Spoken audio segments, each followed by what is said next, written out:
Hello. Jai Swaminarayan, everyone. Can you hear us? Perfect. Jai Swaminarayan. Before we start the SYM, we want to make one announcement.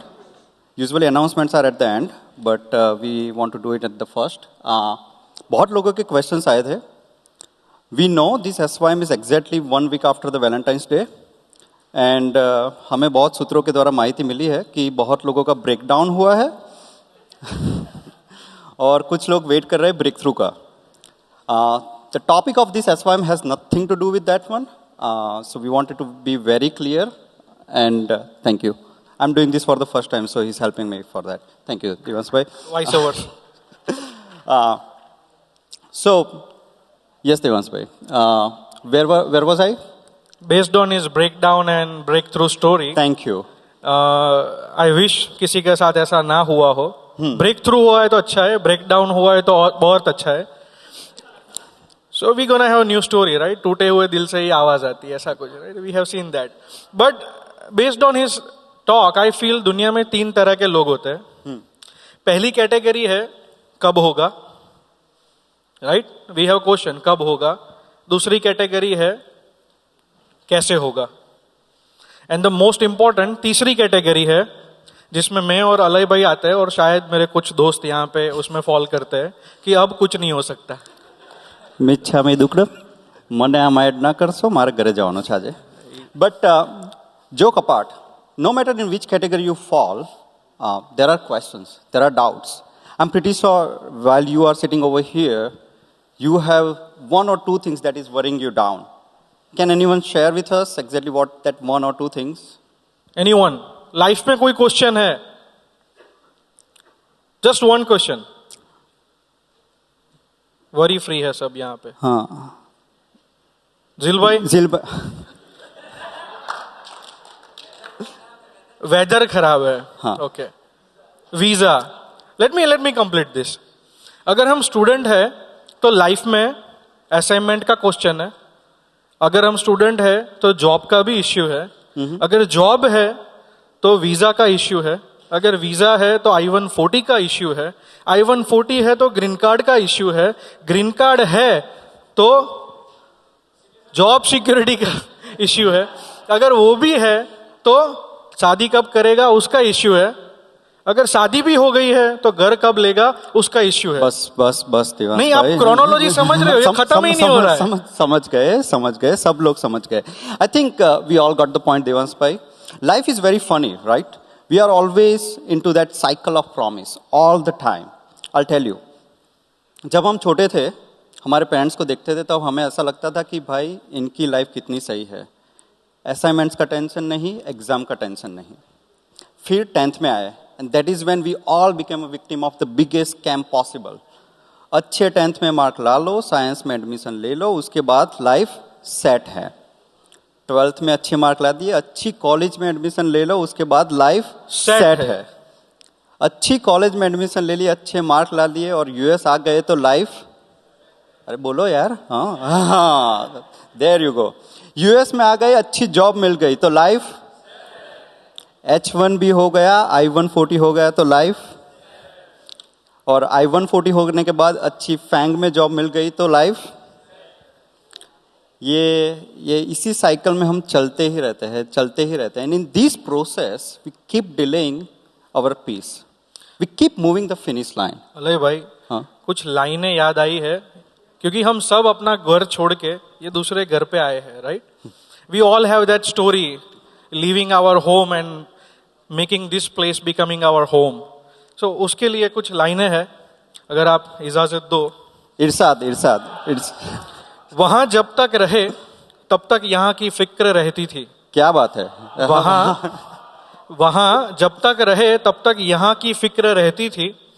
यहाँ जब आ गए हैं तो वहां की याद सताती है. वाह, डीप, वेरी डीप. वहां जब रहते थे तो यहाँ की फिक्र रहती थी. यहाँ जब आ गए हैं तो वहां की याद सताती है. ये शहरे अजनबी में अब किसे जाकर बताए हम कहाँ के रहने वाले हैं और कहाँ की याद सताती है. वाह. And somewhere in this journey struggle begins. Exactly. Devansbhai is in a different mood today. But We all know one thing about life. Not all days are same, right? There are some good days and there are some bad days.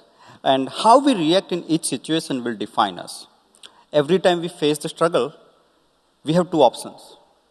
Either we make an excuse and run away from it, or we decide to face them. We decide to challenge them, and we decide to own them. But Alay bhai, it is very easy to give an example, right? But it is very difficult to become one. Very true, Devansh भाई. ये सब बोलना तो बहुत आसान है.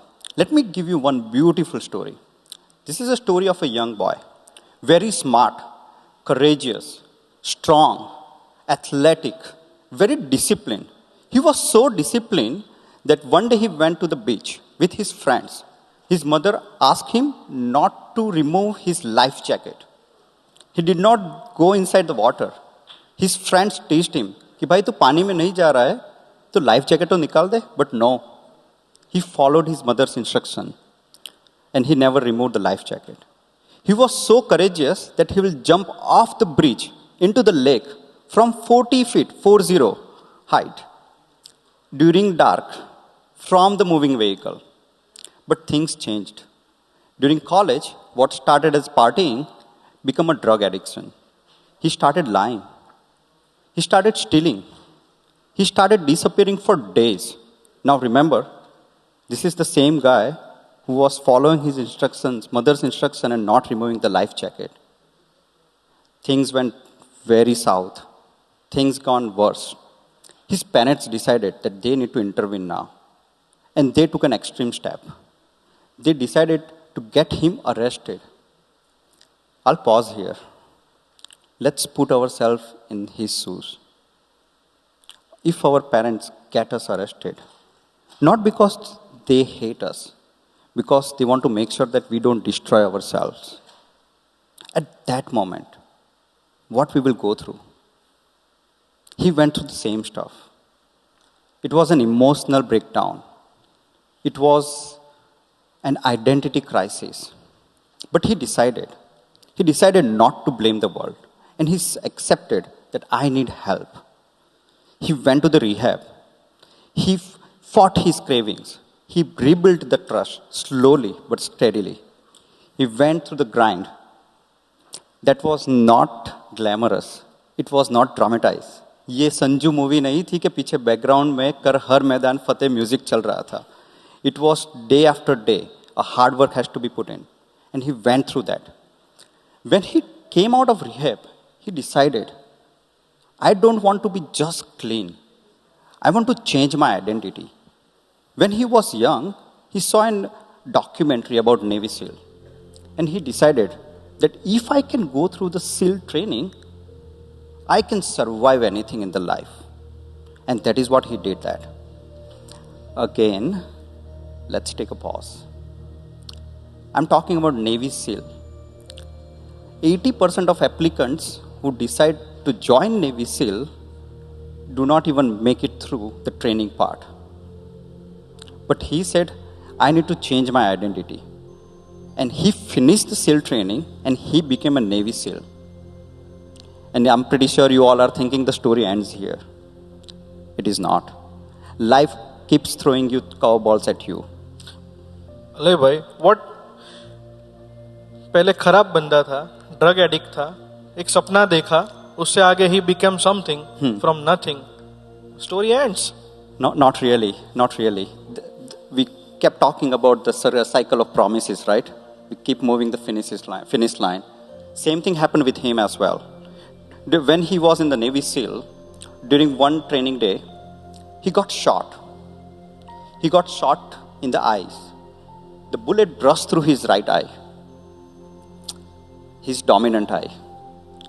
Now, I'll give you one exercise that I want you all to try when you go back to home. If you have a tennis ball, toss that tennis ball in the air and catch it with both your eyes open. Now, close one of your eye, and I'm not even talking about dominant eye, just any one of your eye that you feel comfortable with, and toss the ball again and try to catch it, and tell me how many times did you catch it.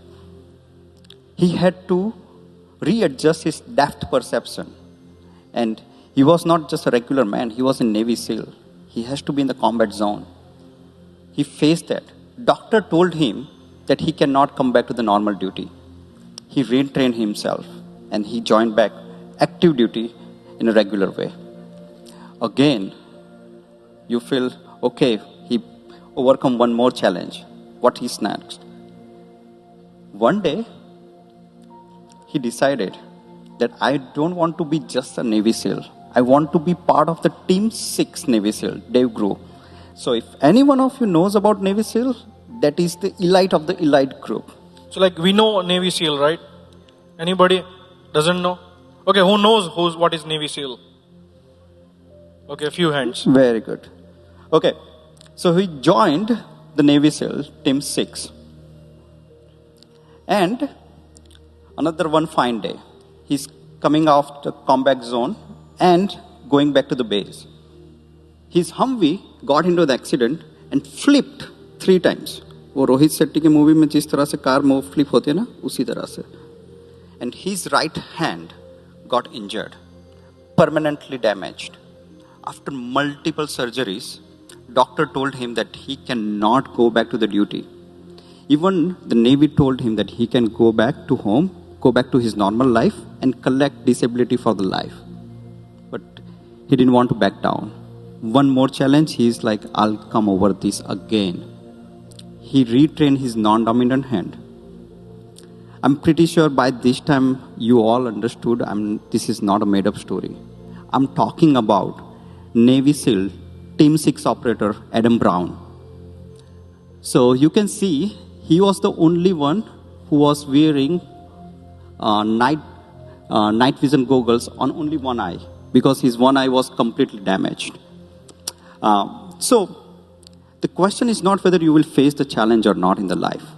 The question is, when you face the challenge, will it be your breakdown or will it be your breakthrough? Thank you very much, Alay bhai. I'm pretty sure with this story, we all think breakdown and breakthrough is not easy. Correct. But going forward, let me tell you something. We are not alone here.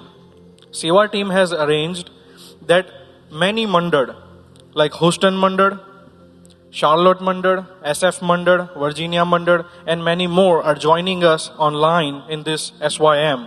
So literally, this SYM is not just youth meet, it's a national youth meet. So on this beautiful topic, going forward, we have Houston Mandad, who has prepared something for us and ready to make you uncomfortable in a right way. So just hold your seat and let's welcome Houston Mandad.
Yogiji મહારાજને મોડો માણસ, ધીમો માણસ ગમે નહીં.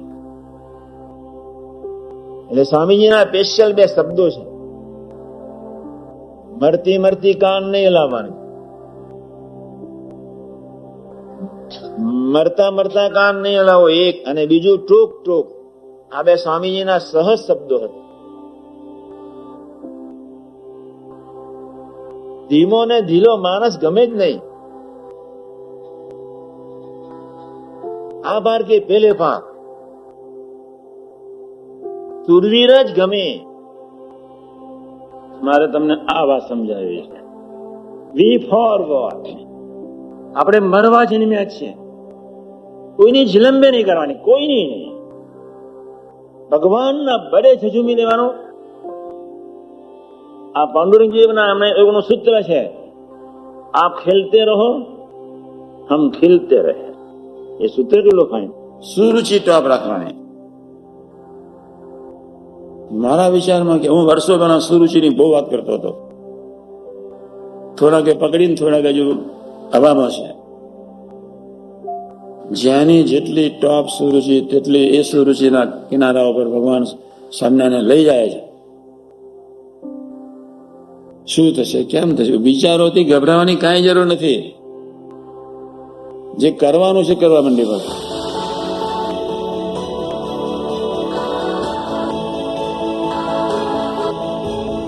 એટલે જુવાન એટલે ધાર્યું કામ કરી શકે નવયુવાન.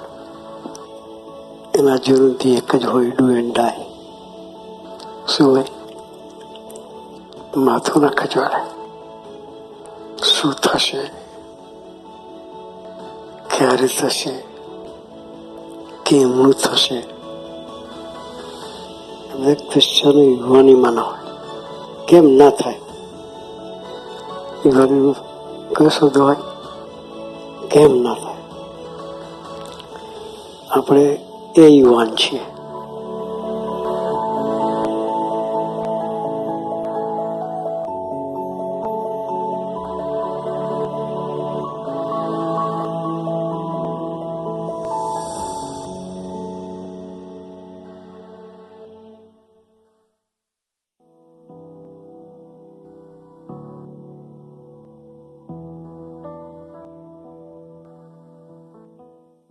જય સ્વામિનારાયણ. જય સ્વામિનારાયણ વિધાનભાઈ. આપણે હમણાં વિડીયોમાં જોયું તો પેલું માનવભાઈ નેટફ્લિક્સમાં ધુરંધર બાકી રાખ્યું છે, તો પતાવી દેવું છે? અરે રહેવા દો ને. હવે જ આપણે વિડીયોમાં જોયું કે એ લોકો માંડ માંડી સિચ્યુએશનમાંથી બહાર આવ્યા, બટ થેન્ક્સ ટુ સભા, કે એમના જીવનમાં સભા હતી, સ્વામીજીની ગોષ્ઠી હતી, જેથી એ બ્રેકડાઉનની સિચ્યુએશનને બ્રેક થ્રુમાં ઇઝીલી કન્વર્ટ કરી શક્યા. હવે જો મારી જ વાત કરું એઝ અ વર્કિંગ પ્રોફેશનલ, તો અત્યારે કંપનીએ સરસ એવી જોબ છે, સરસ એવી સેલેરી મળે છે, કંપની વાળા H1B ફાઇલ કર્યું છે. તો હવે H1 ફાઇલ કર્યું છે તો 3 વર્ષ પછી રિન્યુ કરવાની વારી આવશે. તો હું એવું વિચારું કે શાંતિથી બેસી રહું, જે લાઈફ ચાલે છે એને એન્જોય કરું. બટ હું એવું ના વિચારું કે મારી જાતને થોડીક બધા પુશ કરું અને EB1 કાં તો EB2 કેટેગરી માટે એલિજિબલ કરાવું. સેમ મારે પણ એવી જ સિચ્યુએશન છે. જ્યારે હું અહીં આગળ ફર્સ્ટ સેમિસ્ટરમાં આવ્યો ત્યારે મારે સારા એવા ગ્રેડ આવતા હતા, જોડે જોડે ઓન કેમ્પસ જોબ પણ મળી ગઈ. પણ મેં એવું ના વિચાર્યું, અને હું કેમ અમેરિકન ઇન્ડિપેન્ડન્ટ લાઈફ કેમ ના જીવું. મેં એવું ના વિચાર્યું કે આટલો ટાઈમ છે તો હું સરસ એવું મારું રેઝ્યુમે બનાવી દઉં, સરસ એવી નવી નવી જે ટેકનિકલ સ્કિલ્સ છે એ હું કેમ ના શીખી લઉં. પણ મિતભાઈ, મને એ ખબર નહીં પડતી કે વોટ ઇઝ એકચ્યુઅલ બ્રેકડાઉન. અરે આપણે આપણે જ ગોષ્ઠીમાં સ્વામીજીની ગોષ્ઠી સાંભળી, એમાં સ્વામીજી નહીં કહેતા કે શું થશે, કેમનું થશે, કેવી રીતે થશે, એ બધા વિચારમાં નહીં જવાનું, બટ જે ટાઈમે જે કરવાનું છે એ કરવા મંડી પડવાનું. બટ તમને બધા સારી સમજાવવા માટે તમને એક સ્ટોરી કહું, બધાને ઇઝીલી સમજ પડશે વોટ ઇઝ બ્રેકડાઉન.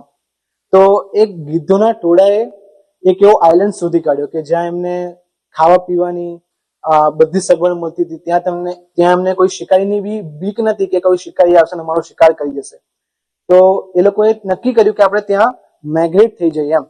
એ લોકો માઇગ્રેટ બી થઈ ગયા, બટ ઓવર ધ ટાઈમ એ લોકો પોતાની જે ઉડવાની ક્ષમતા છે, પોતાની હન્ટિંગ સ્કિલ છે, પોતાના પંજા બધું વીક કરી ચુક્યા હતા. ત્યારે એક વૃદ્ધ ગીધે એમને સલાહ આપી કે તમે જંગલ તરફ પાછા જાઓ, બાકી તમારી સર્વાઈવલ સ્કિલ ભૂલી જશો એમ. બટ એ લોકોએ બી એ વાતને હસવામાં કાઢી નાખી અને કોઈ એક્શન લીધું નહીં. થયું બી એવું, ઓવર ધ ટાઈમ શિકારીના ટોળાએ એ આઈલેન્ડને શોધી નાખ્યો અને ત્યાં હન્ટિંગ માટે આવ્યા. હવે એ લોકો તો પોતાની સ્કિલ ગુમાવી ચુક્યા હતા, એટલે એ લોકો પોતાનો બચાવ એ શિકારીઓથી કરી ના શક્યા અને છેવટે મોતને પામ્યા. એ તો સાચી વાત કે આમ બહુ અઘરું પડે બ્રેકડાઉન માંથી બ્રેક્સમાં. એટલે મને હમણાં યાદ આવ્યું કે સ્વામીજી વર્ષો પહેલા કહેતા કે જે આઈટી વાળા છે એ લોકોએ તો એવર સ્ટુડન્ટ રહેવું. So true. અને એટલે સ્વામીજી કહેતા કે work while you work, play while you play and study while you study. So true વેદાંતભાઈ. મને આના પરથી એક પ્રસંગ યાદ આવે છે. હ્યુસ્ટન મંડળમાં કેવુરભાઈ કરીને છે. હું તમને કેવુરભાઈની વાત કરું તો કેવુરભાઈ પોતે આઈટી પ્રોફેશનલ છે. સરસ એવી જોબ કરે છે, પોતાનું સરસ એવું ઘર છે, ગાડી છે, પોતાના કિડ્સ બી છે, તો બધું સેટ હતું. અને ઓન ટોપ ઓફ ધેટ એ સિટીઝન બી હતા. બટ એમના મનમાં ઈચ્છા હતી કે મારે MBA કરવું છે અને મેનેજમેન્ટ સાઈડ જવું છે. But at the same time એમના મગજમાં, એમના માઇન્ડમાં એ ચિંતા થયા કરતી કે કેવી રીતે કરીશ, કેમનું કરીશ અને કેવી રીતે થશે. તો આ સિચ્યુએશનમાં he was totally broke down. પણ જ્યારે સ્વામીજીના દર્શન કરવા ગયા, સ્વામીજીને વાત કરી કે મારે MBA કરવું છે, એટલે સ્વામીજીએ સહજતાથી કીધું કે આપણે ભણવું તો પડે જ ને, પણ આપણે સારી યુનિવર્સિટીમાંથી MBA કરવું છે. ત્યારબાદ સારી યુનિવર્સિટીમાં એડમિશન જોતું હોય તો કોમ્પિટિટિવ એક્ઝામ આપવી પડે. એ કોમ્પિટિટિવ એક્ઝામની પ્રિપેરેશન કરતા હતા, તો જીમેટની એક્ઝામની પ્રિપેરેશન કરતા. પણ એમનું, તમે જેમ કીધું કે એમનું સ્કેડ્યુલ 8 કલાકની જોબ, 2 કલાકનું કોમ્યુટ, જોડે જોડે એમની નાની દીકરીનો પણ જન્મ થયો હતો. તો એવી સિચ્યુએશનમાં એમને એ ટાઈમે તો બ્રેકડાઉન લાગ્યું. પણ જે સ્વામીજીની આજ્ઞા હતી કે આપણે સરસ એવું ભણવાનું સારી યુનિવર્સિટીમાં, તો એમને બળ મળતું હતું. તો એ સ્વામીજીની આજ્ઞાથી બળ મળ્યું. ત્યારબાદ સવાર 3-4 વાગ્યા સુધી જાગે અને સ્ટડી કરે, જીમેટની એક્ઝામ આપી. આવું 1 વીક નહીં, 2 વીક નહીં, પણ આવું 4 મહિના સુધી એમણે આ સ્ટડી કર્યું. અને જોડે જોડે મિતભાઈ ખાલી વીકડેઝમાં પણ આપણે ભણી રેગ્યુલર એવું નહીં, પણ વીકેન્ડ્સમાં પણ એમણે ટાઈમ આપ્યો અને જીમેટ એક્ઝામની પ્રિપેરેશન કરી. પ્રિપરેશન તો કરી અને as a result of it એમણે MBA માં એડમિશન બી લીધું. MBA સરસ ગ્રેડથી પૂરું બી કર્યું અને એના ફળ સ્વરૂપે અત્યારે કેવુરભાઈ વેસ્કો કંપનીમાં એઝ અ સિનિયર ડિરેક્ટરની પોઝિશન પર AI અને એન્જિનિયરિંગ ડિપાર્ટમેન્ટમાં પોતે જોબ કરી રહ્યા છે. તો આપણે જોઈએ કે જે સિચ્યુએશન એમને પહેલા બ્રેક ડાઉન લાગતી હતી, having this much of commitment towards work, family and other things, but after સ્વામીજી's આજ્ઞા એમણે એ સિચ્યુએશનને ઇઝીલી બ્રેક થ્રુ કરી અને અત્યારે સરસ એવી પોઝિશન પર જોબ કરે છે. જેવું આપણે કેવુરભાઈના પ્રસંગમાં જોયું બીતભાઈ, કે એવરી વર્કિંગ પ્રોફેશનલના જીવનમાં પણ આવી સિચ્યુએશન આવતી હોય કે, પણ જો જીવનમાં સ્વામીજી જેવા સંત હોય તો ઇઝીલી બ્રેકડાઉનની સિચ્યુએશનમાંથી બ્રેક થ્રુ કરી શકે. એવો જે ગુરુ હરિપ્રભુ સ્વામીજીએ એક દીકરાના જીવનમાં ભાગ ભજવ્યો હતો. એ દીકરાનું નામ સર્વમયભાઈ, કે જે હ્યુસ્ટન મંડળના જ છે. તો જ્યારે ઇન્ડિયા હતા અને 10મા-12મામાં હતા ત્યારે એમના મધર ધામમાં પધારી ગયા. ત્યારબાદ જ્યારે એ ઇન્ડિયાથી અહીંયા આગળ માસ્ટર્સ કરવા આવ્યા યુએસમાં, ત્યારે એમના ફાધર પણ ધામમાં જતા રહ્યા. એટલે ઓલવેઝ એક વિચારમાં રહેતા કે હવે મારે કઈ રીતે, હું કેમનું કરીશ, શું કરીશ, મારી ફાઇનાન્સ કન્ડિશન કેમની સાચવીશ. તો આવા વિચારોમાં ડિપ્રેશનમાં એટલા બધા જતા રહ્યા, તો એક રૂમમાં એ બંધ જ રહેતા. અને આવી સિચ્યુએશનથી તો એમને એક ટાઈમ બ્રેકડાઉન પણ આવી ગયું. પણ એ વખતે હ્યુસ્ટન મંડળના પ્રાદેશિક સંત તરીકે પ્રબોધજીવન સ્વામીજી સેવા કરતા હતા.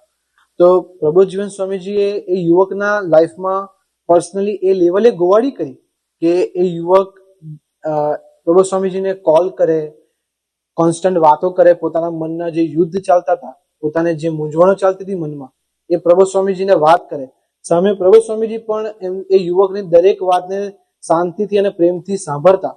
અને અમુક વાર તો કોલ કલાક, 2 કલાક સુધી કોલ ચાલતો.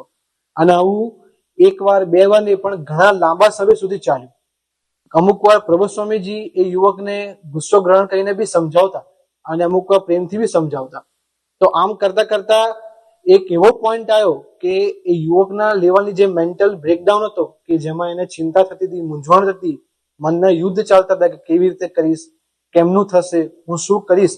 તો પ્રબોધ સ્વામીજીએ એ યુવકના લેવલમાં એ લેવલે રસ લીધો, એ લેવલે ગોવાડી કરી.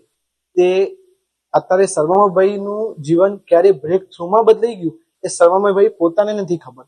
અને ખાલી એટલું નહીં, લાઈફ તો ચેન્જ થયું, લાઈફ તો બ્રેક થ્રુ થયું, બટ એમણે ગ્રેજ્યુએશન બી સારા એવા ગ્રેડ્સથી પૂરું કર્યું અને એની સાથે સાથે અત્યારે આઈટી પ્રોફેશનલ કંપનીમાં સરસ એવી પોતે જોબ પણ કરી રહ્યા છે. અને આ તો ખરું જ મિતભાઈ, પણ જોડે જોડે મેં એટલું સાંભળ્યું છે કે જ્યારે કોઈ પણ યુવકને ની વક્તાની સેવા હોય તો એ સર્વમભાઈને ખાલી મેસેજ કાં તો કોલ કરે કે મારે આ ટોપિક છે, તો સર્વમભાઈ એને પ્રસંગ તો શોધી આપે, જોડે જોડે રેફરન્સ પણ, એ પ્રસંગનો રેફરન્સ પણ આપે. તો આપણે આ જોયું કે કેવી રીતે પ્રભુ સ્વામીજીએ એટલું બધું ટ્રાન્સફોર્મેશન થયું બ્રેકડાઉનમાંથી બ્રેક થ્રુ, કે સ્વામીજી આટલું બધું બુદ્ધિયોગ આપી દીધું. તો જોયું ફ્રેન્ડ્સ, કેવી રીતે કેવુરભાઈ અને સર્વામભાઈના જીવનમાં ગુરુહરિ સ્વામીજી અને ગુરુહરિ પ્રબોધજીવન સ્વામીજી હતા, તો એમની જે બ્રેકડાઉનની સિચ્યુએશન હતી એને ઇઝીલી બ્રેક થ્રુ કરી શક્યા. તો આપણો બી હાથ એમણે જ પકડ્યો છે, બટ આપણે જો સ્વામીજી કહેતા હતા એવી વોરિયર સ્પિરિટ લઈને મંડી પડીએ તો આપણને બી આપણી જીવનમાં જે બી બ્રેકડાઉનની સિચ્યુએશન છે એને ઇઝીલી બ્રેક થ્રુ કરવામાં કશું આડું આવે એમ નથી. Big round of applause for the Houston Mandad. Moving on to the next segment. Can anyone guess which segment is this? Wrong. I knew you were going to guess that. 2 months ago, we had introduced a new segment. It was called Two Sides, You Decide. Do you know what segment is it about? Debate, yes. Everyone knows about this. So last time, there was a debate by the team of Jersey City. Amazing work by both the teams. It was on whether should we live in present or we should plan for the future. Today, the topic is very interesting. Today's topic is whether struggle enables growth or threatens it. Now, how many of us go to the gym? Show of hands. Okay, I see a lot of hands. Nobody in the front row though. Okay, no problem. All the gym goers are in the back seat. Good. Now, if you push, pull, or even do your leg exercises, only when your muscles go through struggle, they grow. So sometimes struggle enables growth. But I'll tell you from my own experience. I was in the job search phase. I was struggling to find a job.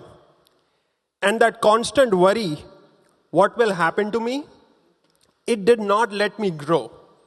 Because I was so focused on that worrying that struggle was actually pushing me down. So that struggle was threatening my growth. Who would want to go back and say that, oh, nice, I want to go through the job search phase again? Nobody. While we may want a good body, that's the biology. Mentally, it's very tough to go through those struggles. Struggle is not glamorous. But then we have examples of people who pass through it and are successful. We have examples of people who passed through it and failed. So now, on the screen, you'll see AHA slides. I would ask everyone to take their phones out, log into the QR code. For folks who don't have Wi-Fi, on the right, there's the Wi-Fi and the password. So we shouldn't struggle in connection.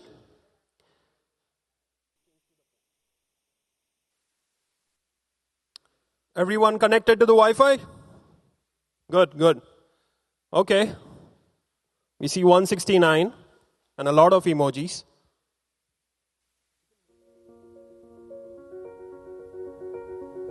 Okay. Now, I gave some idea on whether struggle enables or threatens growth. I want the audience to let me know what do they think, whether struggle enables growth or threatens it. And I want the audience to be honest, okay? Like really honest. Think about yourself and then choose the answer in the poll. Okay, enables growth is winning by a huge margin. Threatened, not so much.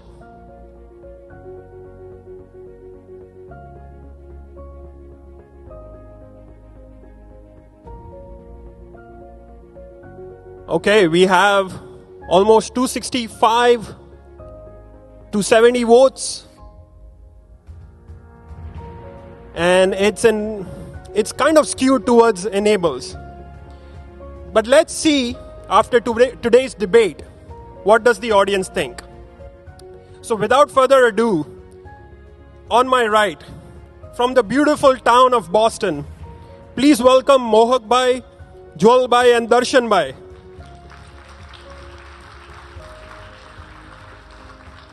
And on my left, from the elegant town of Edison, please welcome Neil Bhai, Himanshu Bhai and Ketan Bhai. More cheers, folks.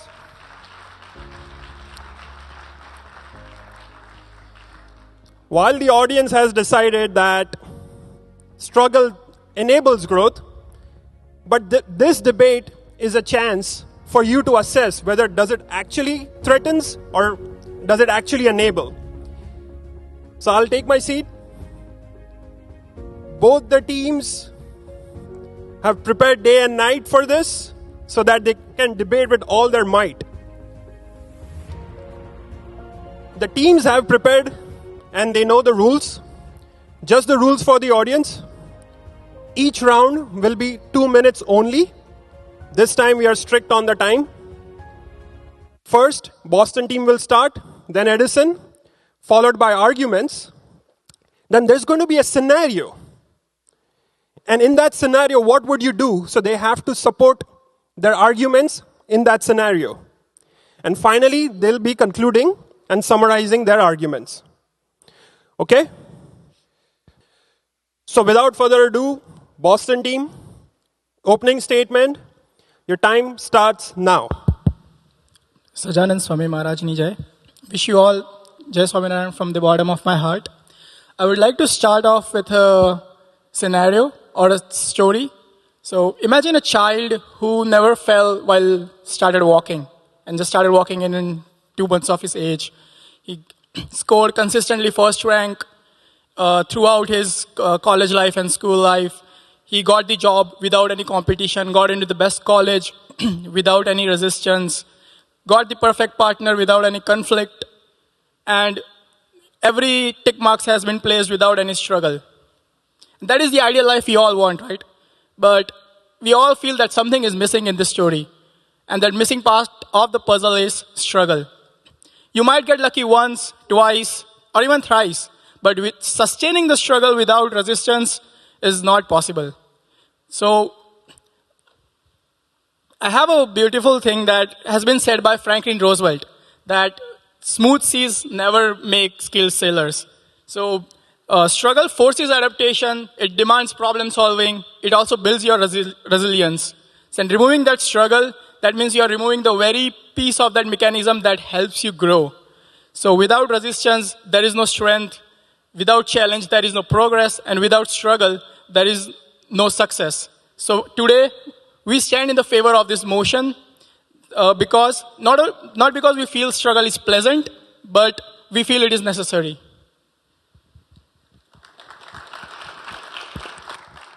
Excellent. Finished before the end of 2 minutes. So nothing in life is easy, and only if you struggle, you'll be able to progress further. Not everyone is born with a silver spoon. Like, not everyone's an Ambani, right? And you can get lucky all the time. So you have to struggle. That's the crux of it. Okay, going to Team Edison. Your opening statement, your time starts now. Sahajanand Swami Maharaj Ni Jai. Dear listeners, this topic is deceptive. At first glance, we might all think that the choice between struggle elevating growth and struggle threatening growth is a simple one. After all, society loves a good underdog story. But don't be mistaken. By the end of this session, we will change your perspective and prove to you why struggle is actually the greatest threat to your growth. He talked about the seas, how they affect to make skilled sailors. But what about the people who drown while sailing? The success stories we always hear have some kind of struggle latched onto them. But the reality is, those are the exceptions.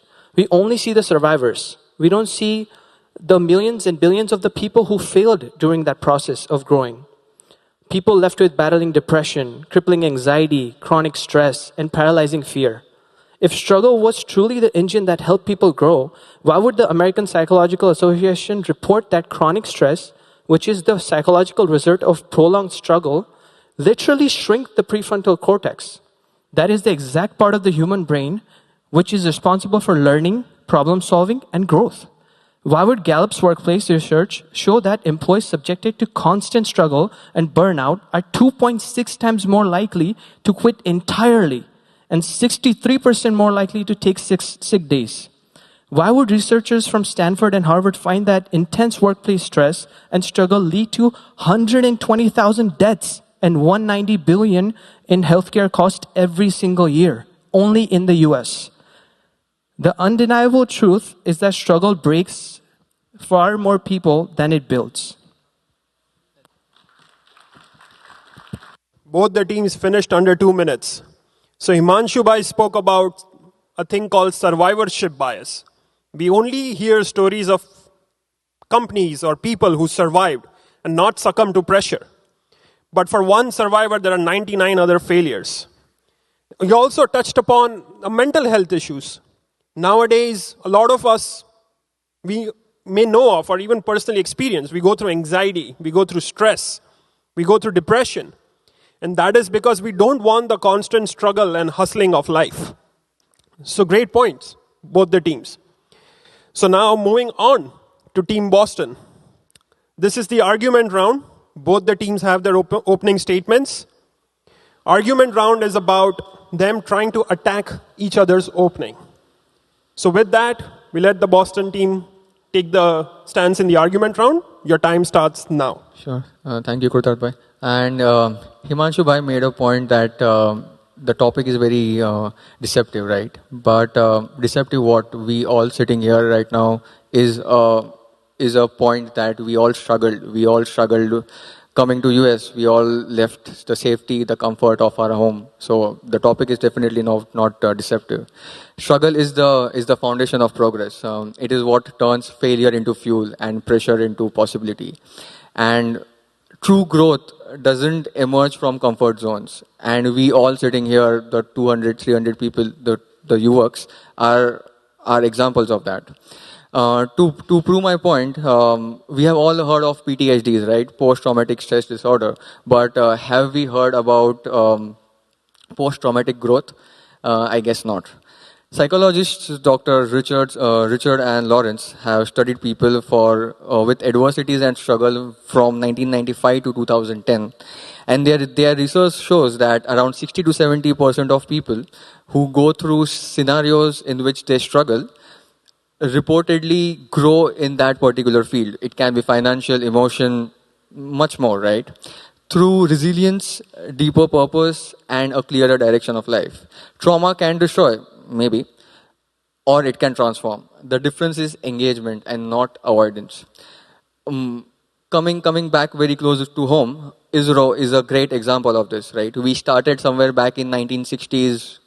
Indian scientists started on bullock carts, right? No billion-dollar labs, no massive fundings. NASA today runs on a budget of $25 billion, and ISRO is 1.5 to 2 billion.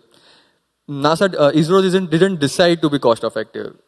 They did that because it was a constraint. They had to struggle for it. That's the baseline to what I want to say.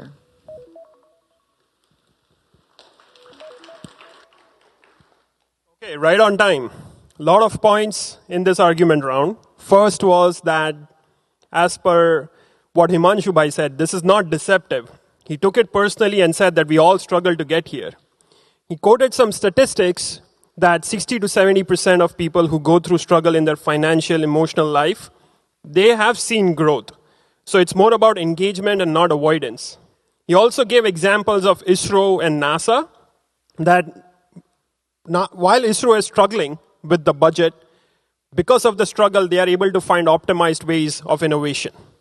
Great points.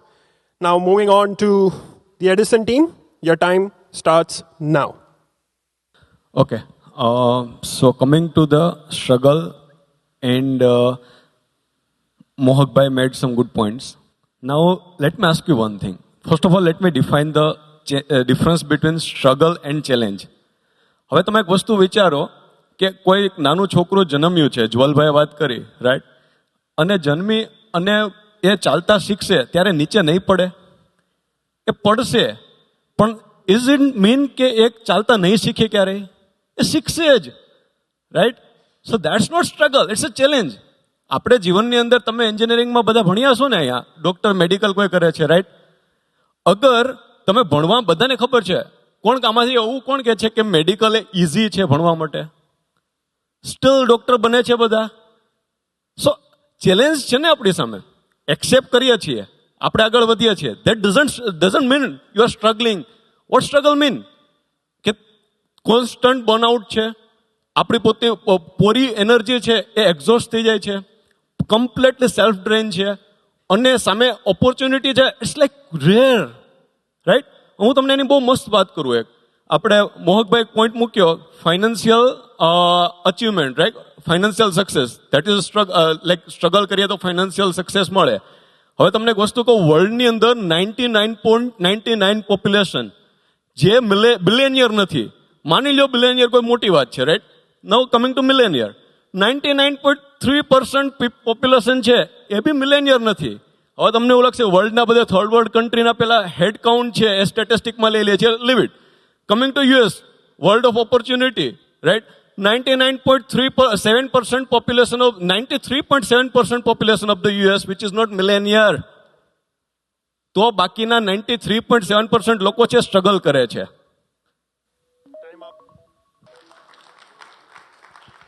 Very passionate speech. Ketan ભાઈએ કીધું કે struggle અને challenge માં difference છે. There's a difference in struggle, there's a difference in challenge. A kid, regardless of whether he struggles or not, will eventually learn how to walk. There are a lot of folks in this world who are not billionaires or millionaires, and he went into that statistics. So he says that challenge is something that we would embrace. Struggle is something that completely exhausts our energy, and then we don't have time or mental bandwidth to do anything or to achieve our goal. So struggle and challenge are two different things. So that way, struggle threatens growth and not enables it. So now, both the teams did great. Come across a scenario. Now you both have some foundational points. Now I'm going to present a scenario, and based on that scenario, I want you to present the arguments on what would you do. Okay? Audience can see it on the screen as well. So now you're offered an opportunity that could significantly advance your career. Higher position, better pay, and more prestige. Naam dhase. But it comes with intense struggle, long hours and high pressure. So let's say you're working 7-8 hours right now, and if someone's working from home, then 3-4 hours. But now you might have to work even harder. And since it's higher pay, it's high pressure. Many people in similar roles have thrived and grown, and many people have quit.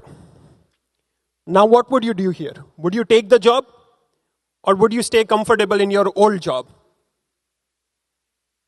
Any questions on the scenario? Audience, feel free to use the poll. I want to know your opinions as well. What would you do? Okay, stay in your old job and be comfortable. So at least we are seeing the ratio moving towards balance. Awesome. Both the teams great with the scenario, right? Boston team, your time starts, 1 second. Your time starts now. Yeah, so like we mentioned in the initial discussion by Jwal Bhai and some great examples by Mohak Bhai, what we like to say is many of the people that we know over here are already having such a very, they are having a very growth mindset in them. And coming from our perspective, we would definitely take this high paying and stressful job, not because it is giving a lot of prestige to us, but rather it would enable or secure their future in the longer run. Now, already we saw Hemant Bhai talk about how many of them are having different mindsets and the stats that you presented, most of them are all the ordinary people that do not follow a particular mindset that they need to have in them. Now, I say this because there are many percent of billionaires who have generational wealth, but they are not able to carry it forward because they don't have enough experience and they have not went into the process of struggle. Second of all is that if we see big tech engineers, senior software developers, and even great entrepreneurs in companies like Elon Musk, Larry Page, and many more such business person, we see they just do not follow the process of working from 9 to 5, but they follow the process of 5 to 9 before and after. So what I mean to say is they work also from morning 5 a.m. to 9 a.m. They complete all their tasks from 9 a.m. to 5 p.m. and also continue their day from 5 p.m. to 9 p.m., ensuring they stay compliant and, up to their niche industry and create a strong dependency within their teams and their skill sets. So definitely we see like we have a good amount of skill building over here that plays an important role. Very well, right on time. Gave examples of high achieving entrepreneurs, tech leaders. They don't worry about 9 to 5. They worry about 5 to 9. So time is not a constraint. Pressure is not a constraint. What they want is to succeed. And for that, any amount of struggle they are willing to do, they'll do it. Okay, now team Edison. Your time starts now. When you take a job with better pay and higher title, it can look like a clear win. More money, more respect, better benefits, 401k, health insurance. But there are other benefits that don't show up in the offer letter. Let's talk about them. The first one, burnout. The World Health Organization defines burnout as a syndrome caused by long-term unmanaged work stress. Higher positions usually demand more hours, more responsibility, and more pressure. But that comes at a cost. People who work 55 plus hours a week have a 35% higher chance of stroke, 70% higher risk of heart disease. That's not small. High pressure can hurt your health. You mentioned that taking a higher position, more responsibility, can secure your future. But what kind of future do you have when your health is in question? Long work hours are linked to high blood pressure, depression, sleep problems, heart disease.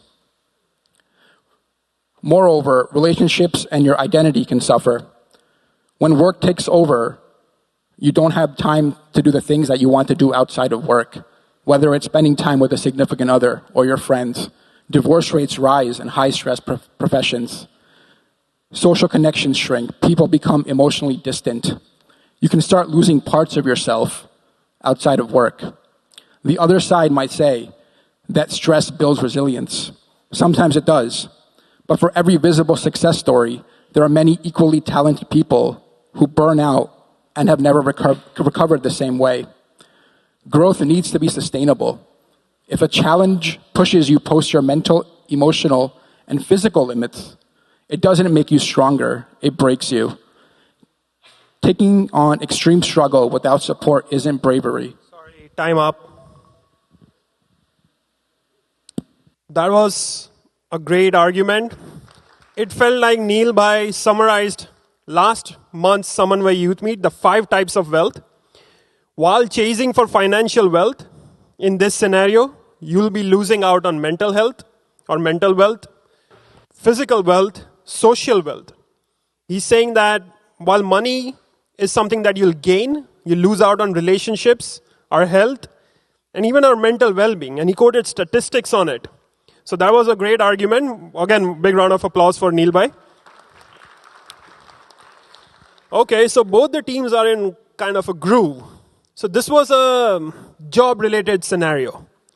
Let's take another scenario, which a lot of us might have faced at some point in our lives. Let's go to scenario 2. You're living with roommates, okay? It's a mix, sometimes good, sometimes bad, sometimes frustrating. Now, different habits, like around cleanliness, noise, splitwise, money, schedules, they cause friction and tension. Now, you have an opportunity to move to your own apartment, live alone. It will cost more, but now you can do your own thing at your own time. It will give you peace, focus, and control. What would you do? Would you move out? Or would you stay with your roommates? Now, I see a lot of people in the audience laughing. I'm assuming that they are relating to themselves. It must have happened at some point or the other. Now you have an option to decide what would you do. And I see the green side going up after every poll. So, Boston team, Surodham Nivas, 25 people. What would you do? Okay? So your time starts now. As this scenario is placed, so if I choose the other option and try to move out of this place, so isn't that a classic runaway problem or classic runaway scenario? Yes, moving out solves your issue. Paying some extra money will remove the friction. But the key question here is it like, are we solving the problem or are we just escaping from it? So here, money is one of the resources that will help you to solve your problem, but life will not throw this kind of resource as a specific resource to you to solve your problems. Imagine in workplace, you're having some differences with your manager. You cannot change the job or you cannot change your manager. If you are in a relationship, you cannot walk away from a single disagreement. You cannot abandon a precious client just because you have some conflict in your business. So the key question here, we should not escape, but we should try to focus on how to resonate and come to a midpoint where both the conflicting perspectives are together. And which is what I feel like living with the roommate teaches you some skills like communication, negotiation, emotional balance, and to gain control over it, patience, how to set your boundaries. So these are some things that you don't have to take an explicit course and you cannot learn from a professor. These things, the life teaches you and when it throws at you. So it is better to have a conversation with someone you are living with and come to a perspective where you both can have a comfortable place living together. You can set your boundaries in a nice way and you can actually solve the problem. So you are not running away from it, but you are developing a perspective where you are thinking in the right direction and you are solving it. And this helps you better in the long run rather than just running away from it. Excellent. Don't escape, face it head on. When life throws a curveball, it's a chance to learn. So these things will teach you life skills that may not be taught by any professor or university. So great job in understanding the scenario and coming up with arguments around it. Now we'll head over to Team Edison. What do you have to think about this? Your time starts now. Well, first of all, escaping the problem is sometimes the right solution. If you think about it, you're in a toxic relationship and the person is just negative towards you all the time. You can't just expect that one day they'll become better. They'll become the person you want them to be. That's not reality, right? Sometimes escaping that situation is for the betterment of your physical, mental, and financial health. So let's be grounded in reality. Living in a hostile, unpredictable environment doesn't build resilience. It builds chronic cortisol. It builds exhaustion. Your home is supposed to be the place of your sanctuary. It is the charging station where you recover from the baseline struggles of the outside world. If your charging station is broken, if your home is a daily source of tension, your battery is constantly draining. You cannot perform at your job, you cannot excel in your studies, and you cannot grow as a person if you're waking up every day operating on 10% battery. Yes, moving out requires effort. It requires working extra hours or budgeting tighter. But notice the massive difference. Working extra hours is a controlled, predictable effort with a guaranteed positive outcome. Peace, focus, and control over your own space. Living with toxic roommates is an uncontrollable, chaotic struggle with zero guarantee in return. By removing the daily struggle, unpredictable friction, you buy back your focus. You buy back your peace. And in that peaceful environment, your capacity to perform, adapt, and grow skyrockets. By eliminating the toxic struggles, you protect your potential. Struggle is in your own home doesn't enable growth. It actively strangles it. Excellent. There are a lot of quotes that say that you should learn what battles to pick. Himanshu Bhai spoke about oh, sorry, it was a timer on, I'm speaking too much. But what battles to pick, what to choose, and then in some cases, it's okay to not choose hostility. It's okay to not choose something that makes you sad. And it's okay to move on to your own apartment. So, a lot of points discussed. Now, it's the final round. Time for closing statements. We have both the teams. The person giving the closing statement, I would request them to stand up and deliver it for the audience. And without further ado, let's ask the Boston team to deliver the closing statement. Your time starts now. Yeah, so we already went through a lot of points. We went through a lot of researches. We went through some of the key examples of businesses, entrepreneurs. We saw the points of relationships, emotional well-being. And again, those are again valid points, and we also agree to a certain extent. It's not that we totally deny it, but we are trying to convey something more meaningful and something more deeper and emotional over here. If you spend quality time, or if you know or mindful of your time, you're already making sure your 9 to 5 is already productive, and you are working very deeply on your job. Because you are skilled, you would automatically get done with your work faster and get enough time to spend with your family as well. There are again some more points which we saw for emotional well-being as well. So again, to take a spiritual aspect now, taking a quote from Dr. Albert Einstein. So where science ends, spirituality starts. So we saw all the scientific aspects, right? As all the audience also saw. So I would take one example from Bhagavad Gita. Bhagavad Gita was delivered in a struggling platform and in a very struggling scenario by Lord Krishna to Arjuna. It was not an ideal discourse that was given in a kingdom or in a seating that we are sitting currently right now. So with that struggling environment only, Arjuna was able to tackle so many hardships and challenges. So all in all, we saw a spiritual aspects, we saw scientific aspect, research and everything. So I would like to, before ending, I would like to add a small shairi over here. Irshad. So संघर्ष जे आवे दुखनी छाया, वाह वाह. Fast. એ જે ખડે આત્માની કાયા, કઠણ રસ્તા વિના નીકળે નહીં પ્રકાશ, અંધકાર પછી જ ઉગે સૂર્યની આશ. Team Edison, ready? Yeah, I won't start the timer without the mic. Okay, your time starts now. I would like to ask the opposition a question, and I request the audience to really think about this. If struggle is what elevates growth, then who defines the breaking point? At what exact moment does productive struggle turn into depression? At what precise line does pressure stop building strength and start destroying stability? Because that line is not fixed. It changes every day. It changes based on mental health, family support, financial stability, past trauma, and even sleep. What builds one person may break another. And even for the same person, what they could handle yesterday, they may not be able to handle today. That unpredictability is exactly why struggle threatens growth. Growth requires consistency, stability. Struggle introduces instability.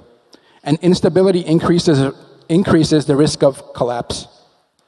If you argue that struggle is necessary, then you must also accept that a large percentage of people will and already have crossed that invisible breaking point. And when they do, growth does not just pause, it reverses. Depression, anxiety, burnout, these are not steps toward growth. They are barriers to it. So the real question is not whether some people grow from struggle, The real question is, how many people break before they grow? And if the cost of struggle is pushing people past their limits, then struggle does not safely enable growth, it threatens it. Thank you.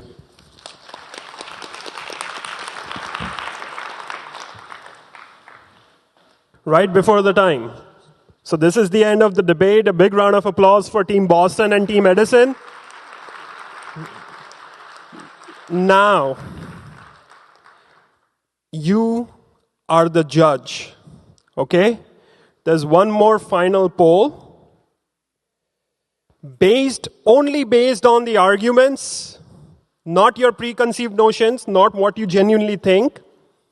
What do you think? Does struggle enable growth or threatens it?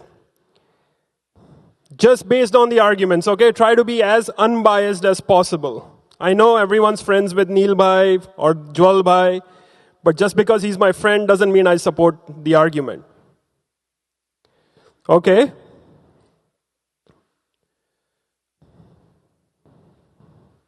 Okay, the poll is still on. I see more votes coming in.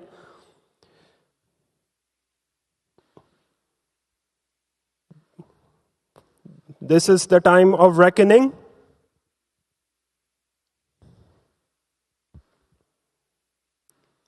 I think we are at our capacity.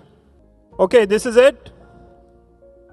148 for enables and 93 for threatens. So I would say this is a very fantastic performance by both teams because when this started, it was extremely skewed in the favor of enables. But I think great job by Team Edison to make sure that sometimes it also threatens it, not just enables it. So that's it for this debate. Let's move on to the next segment. See you until next time. Thank you. Let's give a big round of applause for Krutarth Bhai, Boston Mandal Youth and Edison Mandal Youth. Beautiful debate, right? I think after a long time, I saw a debate where no one was shouting and, and no nation wanted to know anything. And also, we had a very unbiased moderator as well. So they all did a fantastic job. So we have talked about struggles. We talked about decisions. We already did a debate as well on that one. But let's be practical. Not always our struggles are emotional or mental. We need some practical solution as well. In 2026, the tools that enables us to go through these struggles. In 2026, if we talk about technology, running away from the technology will not be called bravery. We need to be smart. So we have Jeet Bhai here today, who is going to talk about one AI tool which will help us in our career, in our professional and student life. So Jeet Bhai. Good afternoon, everyone, and welcome back to another Career Compass session. Today's session is not about learning a new AI tool. Sorry, I take that back. Today's session is not about just learning a new AI tool. It's about learning how we think with AI, especially when we have the ideas, but we need help shaping them. It's about how you use these AI tools in parallel, and more importantly, how do you use the output of one as an input of another, just like how most of these real life workflows work. So this is a moment most of us have experienced. You've done the work, name it, analysis, coding, thinking, solving, treating patients, teaching students, whatever it may be. You've done the work, you have the execution output. It could be charts, notebooks, half-written conclusions, messages, or something else. And then someone comes to you and says, this is all good work, but can you put together something really quickly to explain this? That's when the real challenge begins. Because the difficulty usually is not doing the work, it's translating it. All our life, we've taught how to execute. we were taught how to write queries, how to treat patients, how to teach students. But most workplaces don't reward execution alone. They reward clarity much more than execution. If others cannot understand what you did, decisions often slow down and great work loses all the impact. And this is where people think AI will solve everything instantly, but that's not quite how it works. A lot of you might have already played around with a lot of LLM tools out there, and you quickly realize it does not always give you the output that you need. So many people approach AI expecting one tool to take everything and produce the answer. But the real work does not happen in one prompt. As humans, we think about a problem, we think about a solution, we refine the problem, we refine the solution, put a structure to it, and then we iterate through that process. AI works best when you guide it through that process, not when you delegate everything to it. In fact, AI does not really have to live in all places at all. What I mean by this is, coming back to where I started the talk with, today we are going to use two tools in parallel. ChatGPT is one of our LLM engines, and you could replace this with any LLM engine that you use in your day-to-day life. And the other is to solve that friction between execution and translation is an app called Gamma that can literally take a prompt, take your ideas, and create a beautiful presentation out of it. So coming back to the point that AI does not have to live in one tool. Just like the topic today, we need to break down to break through. We need to start using these LLMs and these AI tools not as one single assistant, but more like a team of collaborators. One might help you structure your ideas, another helps you present them well, and maybe another helps you refine the language on your presentation. The real value comes from orchestrating them, just how you would orchestrate any different tools in any different workflow.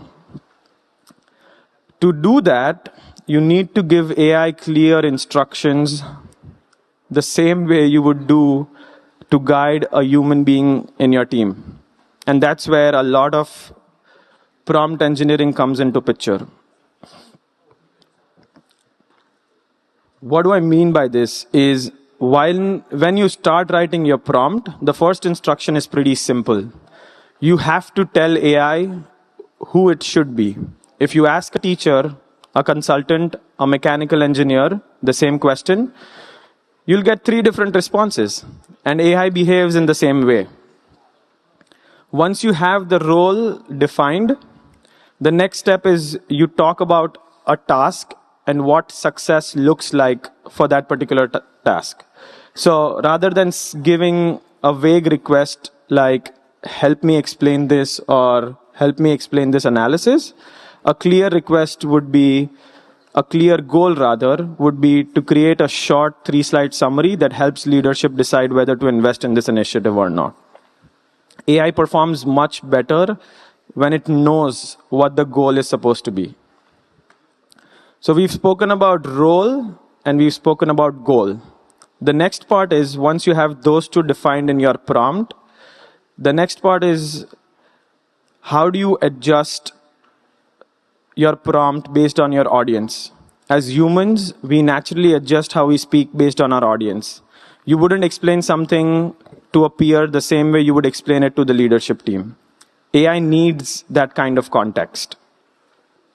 So the next part is, you need to explicitly tell your prompt what is your audience for the prompt that you're designing. So now we have the role, the goal, and the audience defined. The next part of it, don't just ask for content directly, ask for organization. So this is where you kind of frame your output rather than just telling AI, give me a well-defined project plan, give it sections, and define the flow, rather than just expecting one single output from AI. The last part is, all of us have experienced that AI tends to give more than what we ask. So it's our job to make sure that we put the right constraints in to help focus on what we explicitly want it to include, what do we want it to skip, and how deep do we want the LLM to go. And this is what in normal LLM prompting, this concept is called constraint prompting. So effectively, the use of AI isn't just about using clever wording. For a long period of time, people thought that this is only about using clever words, but it's breaking down your prompt into these 5 basic principles, and that's how you would get effective outputs with your LLMs. Now, enough of talking. Now let's see how do we use these AI tools in parallel for a use case. So I'll talk to you about a personal task that I had a seva recently where I was to present at one of the weekly sabhas. Now the topic was atomic habits. And I did not have a lot of time, honestly. I procrastinated to the end of the week. I started preparing for it on Wednesday. And I was supposed to my seva was on Friday. So one, I did not have enough time. And I wanted to get something really fast. And I thought maybe I should just put everything into an LLM and ask the LLM to give me an output. Did not work. So what I did was, first of all, is this legible to people who are at the end, or do you want me to zoom in? Okay. Better? Got it. So what I did was, I started jotting down points that I wanted to talk about. I was looking up stuff on YouTube. I was opening a book on the side and saying what actually fits into this topic. So as you can see, all I've done on this particular tab is I've just made rough notes about what I wanted to talk about. Then I was introduced to this tool called Gamma, which can create beautiful presentations just based on the prompt. But again, when I look at that tool, it expects a prompt from me. Now I don't have a lot of knowledge about how that tool exactly works, how it understands prompt, and what are the prompting standards for that particular tool. So what I do is, I go back to the basic principles of prompting. The 5 principles that we spoke about. I take those tools and I leverage another tool, ChatGPT. I go to ChatGPT and I literally define everything. I tell it that I need to design a prompt for an AI presentation tool called Gamma. This is the role Gamma should assume. This is the audience. This is the output structure. These are the constraints. Exactly the 5 concepts that we spoke about. And then lastly, what I did was, I pasted all my notes here that I just showed you in my first tab. What this did was, this gave me a prompt to directly put into Gamma. Now going back to the premise of this talk, what we are talking about is how do you use the output of one AI tool as an input into another AI tool. ChatGPT gave me a prompt as an output. I used that output to input into Gamma. And now just look at this prompt. It talks about everything. It talks about the role. It talks about the task, audience, the output structure. And it's a 4-page prompt. In no world, I would be able to sit down and do this all by myself. So the point that I'm trying to make here is if you were to make a prompt, probably you could have gone to one page and the output quality of that particular prompt might not be the same as you would expect with this 4-page prompt that an LLM is giving directly to you. So this is the prompt that I then put into Gamma. Before showing you the output for that, let me just go on to Gamma and show you how it looks like.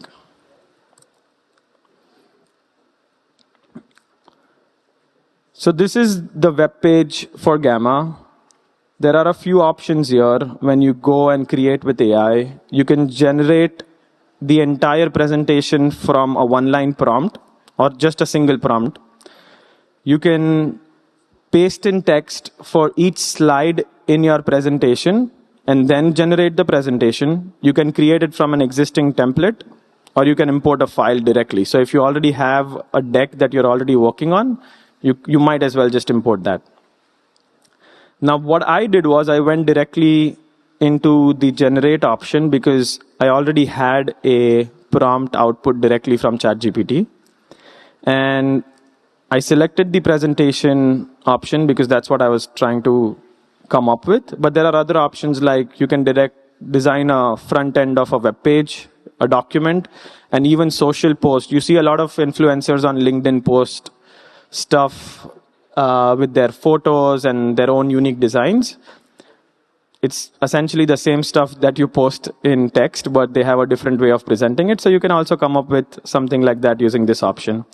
But essentially, all I did was I pasted my prompt output from ChatGPT right here.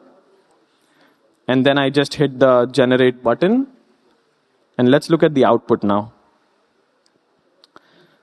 So this is the output that Gamma gave me. And this is all within just a few minutes.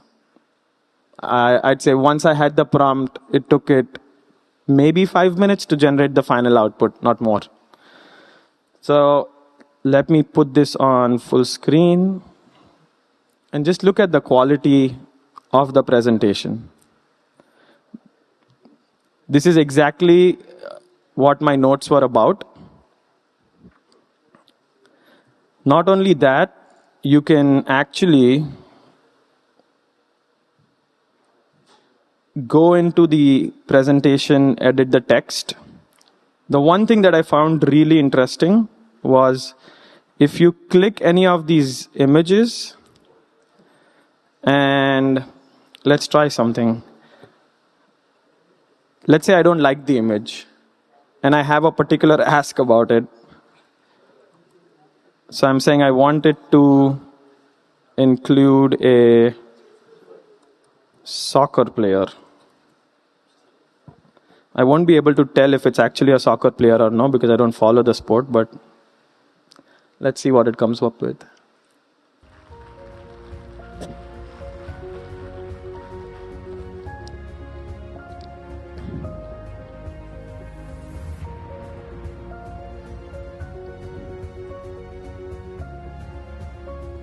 Well, it's taking some time. Ooh.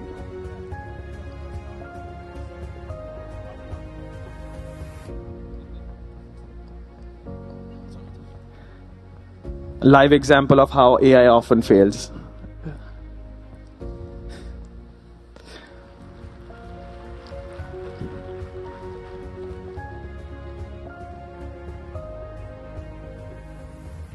And often hallucinates as well, because now it's telling me that the modified image is literally a blank image. But I've tried this a couple of times. Maybe if you give them a decent prompt of changing it to something that you really want to, it does a really good job. What I did was, when I had this presentation up here, this image originally was just one cyclist going around along the path. So the first one that you see here was the only one that was in here. What I did was, with this feature, I asked it to add more cyclists along the road, and it was, as you can see, it beautifully did that. So it does work in most of the cases, but this is really a good, cool feature. And I hope you guys find value out of it. That's it for the Career Compass session. Thank you so much. We will reconvene here after a short 10-minute break. Thank you. Jai Samnarayan. So, requesting everyone to take their place.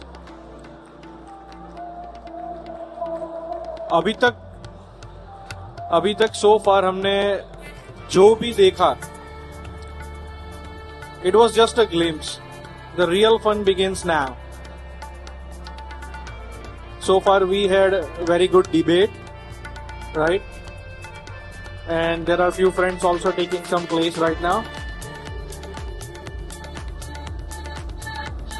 How many of us like the debate today? Now give me a clap sound so we can hear. Oh, okay. And how many of us like Houston Mundar's presentation? Okay. Going forward, how many of us like the ACC Career Compass event today? Now? Loud? Okay. So we have a few friends in the crowd. They are literally really nice enough to tell us, if they're not able to hear us, so live technical glitch resolution, I hope you all had really nice learning from ACC Career Compass event, and which can definitely will help you to break through your real life problems. But when we talk about breakthrough, we consider a success, an achievement, or a recognition. But real breakthrough begins inside, the inner transformation. There is someone who really works 24/7 for my upliftment. I'm talking about none other than Pujya Guru Hari Prabodh Jivan Swamiji. In his recent New Zealand Vicharan, despite of time change, despite of entire routine change, he made sure that person like me really work and strengthen within. So I understand what it is looks like and what I need to work to uplift my soul. Guru Hari 24/7 works for me. So let us watch our next segment.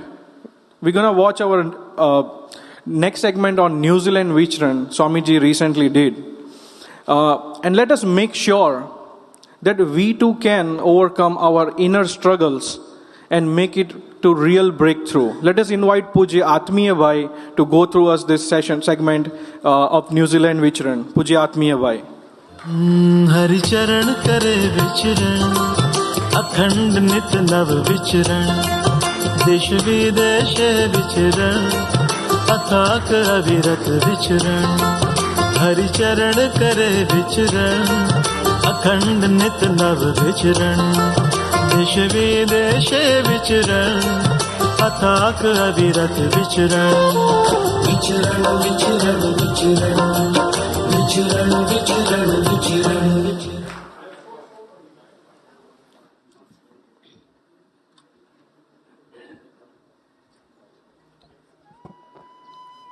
Samanvay Maharaj Ni Jai. So, Guru Hari's Vicharan of Niramay Pradesh actually started on Jan 6th. As Niramay Pradesh consists of multiple countries including Australia, Singapore, Fiji, Bangkok, and New Zealand. But since I got the golden opportunity to attend Bhakti Utsav in New Zealand, I've been given the seva to cover the New Zealand portion. After 3 years, once again, Guru Hari graced the land of New Zealand with his divine presence. Although Guru Hari started this New Zealand Yatra on January 22nd, and it'll continue till the end of this month. Although more than a month may feel like ample time to cover a small country like New Zealand, however, firsthand seeing that the Bhaktos' hearts there, their umang, their bhakti, their mahima towards Guru Hari, and their efforts to please Guru Hari outpace everything, and even a month seems like it feels very short for this Vichran. From January 22nd, Guru Hari first arrived in Christchurch, which is in the South Island. For the next couple of days, he did Vichran around Christchurch area and several towns like Oamaru and Timaru. In Christchurch, our very own Sahajbhai Iyer got a very unique smruti with Guru Hari. Because Bhakti Utsav was a couple of days away, and because it's a very small mandar if you think about it compared to the US, a lot of the sevakos were spread out, and it quite happened that they didn't have a sarthi for Guru Hari. So Sahajbhai was given that seva for a very short period.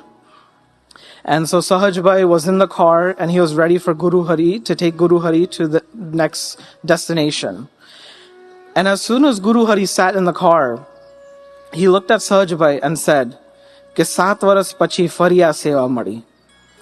Even Sahajbhai paused for a few seconds and then recollected finally that back in 2019, 7 years ago, he had this opportunity to be Guru Hari's Sarthi when Guru Hari was here in the US. So it made me think about many times when we interact with Guru Hari, when we have a conversation, we might think the next year or the next time we see Guru Hari, will Guru Hari remember me? Will he remember this conversation? એમને યાદ આવતો હશે? પણ ગુરુ હરિ એવા પુરુષ છે કે બધું જાણે છે. And from the small instant, you can easily tell. From Christchurch, then Guru Hari continued the Vichran on to the towns of Blenheim, Nelson, and then he reached the city of Wellington, the capital of New Zealand. One thing to really point out is it's incredible to see the lengths that Guru Hari went through this Vichran and the lengths he goes through. A lot of these towns like Oamaru, Timaru, as well as Nelson, they're very remote areas within New Zealand where you really cannot get there through flight, let alone any other mode of public transport. You have to go via car. And it's so remote that it usually takes a day's worth of travel of getting there and coming back. But Guru Hari made those trips as part of his Vichran to meet maybe one family, max 2 families in these areas. But Guru Hari went there.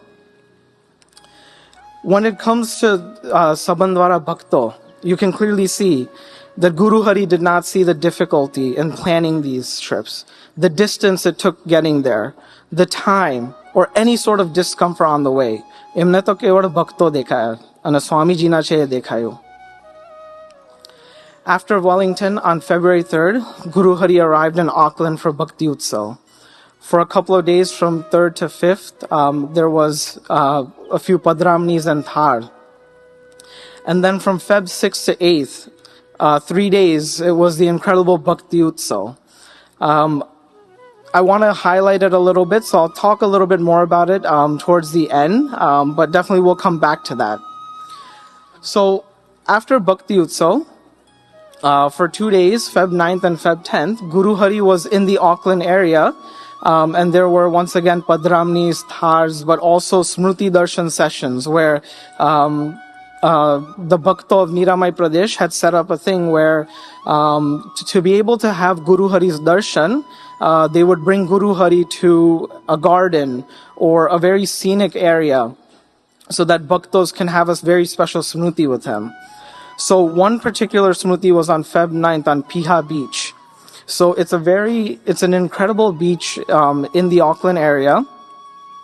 And it's Niramai Pradesh had set up where it was very exclusive. Nobody else was on that beach. It was only Hari Bhakto. And we were going to have Guru Hari's darshan.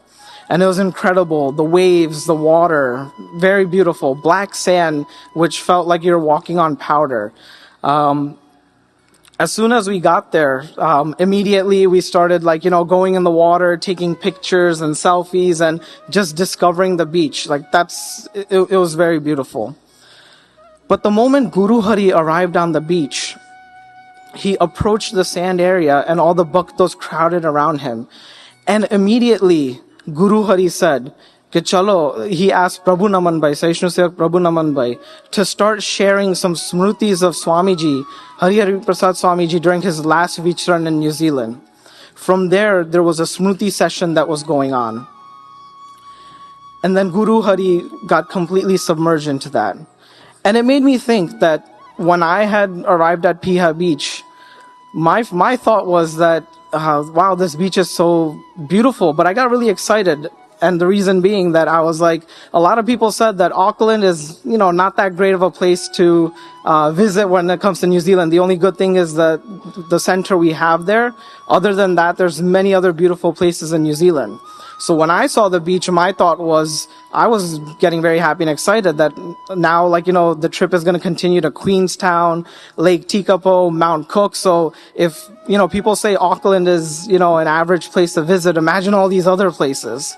That's where my mind was. But the moment Guru Hari arrived at the beach, he saw Bhaktos and he immediately went to, this is a treasure chest of Swamiji Smrutis, so let me dive into that. While the Bhaktos were sharing these Smrutis, a Hari Bhagat from India also got up to share his personal Smruti with Swamiji from many years ago. And as he was sharing, he paused for a couple of seconds to recollect a very specific detail. And immediately Guru Hari fills in the gap and shares the details. This shows whether it's, and Guru Hari was not even there when that specific Smruti had happened. This shows whether it is Guru Hari's personal Smruti or any Smruti he's collected of Swamiji, he's listened to, he makes it his own, he makes it personal, and it's instant for him to recollect those Smrutis. After Feb 10th, from Feb 11th to 14th, Guru Hari was in Hamilton, New Zealand, Rotorua, and also Mount Manganawi, where there was an incredible Valentine's Day Sabha, and we've seen many of these Smrutis in Telegram. From there, Guru Hari then continued on his Vicharan back in the South Island, where he arrived in Queenstown. The next day, on the 18th, there was once again another special Smruti Darshan session at Milford Sound, which is basically a fjord very close to Queenstown. Essentially, it's a water inlet with a lot of steep cliffs and a lot of waterfalls, and it's an absolutely beautiful, breathtaking area. We went there a week before, and it's a very incredible place to be. However, it's very cold, it's very windy, so we had jackets on, we wore thermals, hats. There's also sandflies there, which are like 10 times worse than mosquitoes if they bite you. So, we had the bug repellent, we were wearing pants and long socks and shoes to make sure that we were prepared. But it was very cold and windy. But a week later when Guru Hari went, it was as cold, if not more, as windy. However, he stood at the front of the boat at Milford Sound and took an individual Smruti with every single person that was on that cruise ship, every single Hari Bhagat, despite that cold weather.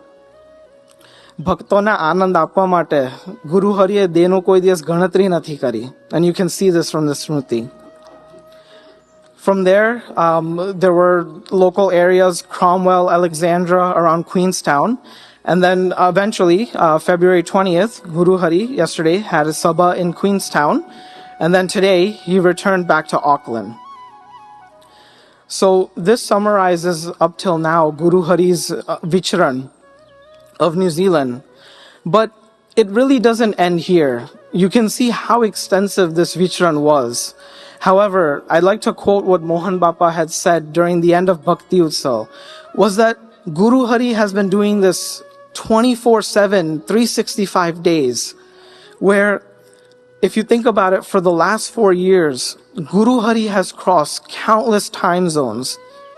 He has given sparsh to more than 150,000 bhaktos in that span.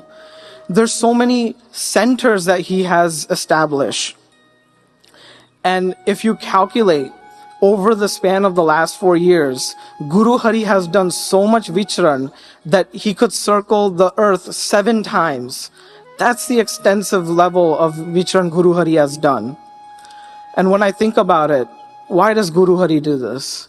એ કેટલા ગરજુ બન્યા છે કેવળ ને કેવળ આપણને સુખી કરવા માટે. So I for one would like to make that sankalp, to make that prarthna that when Guru Hari comes here this upcoming summer, I want to take that opportunity and not let it go to waste. Before I end my seva, I wanted to highlight a little bit more about Bhakti Utsav. It was a 3-day celebration from Feb 6th to Feb 8th. Feb 6th was the Amrish Diksha and Mahapuja. During the Diksha and Mahapuja, Guru Hari had done an incredible Goshti, and the title of it was the We for War. And Guru Hari emphasized on the importance of how we need to wage a war against our mind, every single one of us. Feb 7th, there was a Shobha Yatra through the streets of Auckland, after which followed by Murti Pratishta. Now the significance of this Murti Pratishta was that many years ago, Guru Hari Hari Prasad Swamiji had this sankalp that in Auckland there should be a center. And through Guru Hari Prabodh Swamiji's efforts, it was finally, the day had come where the Murti Pratishta happened.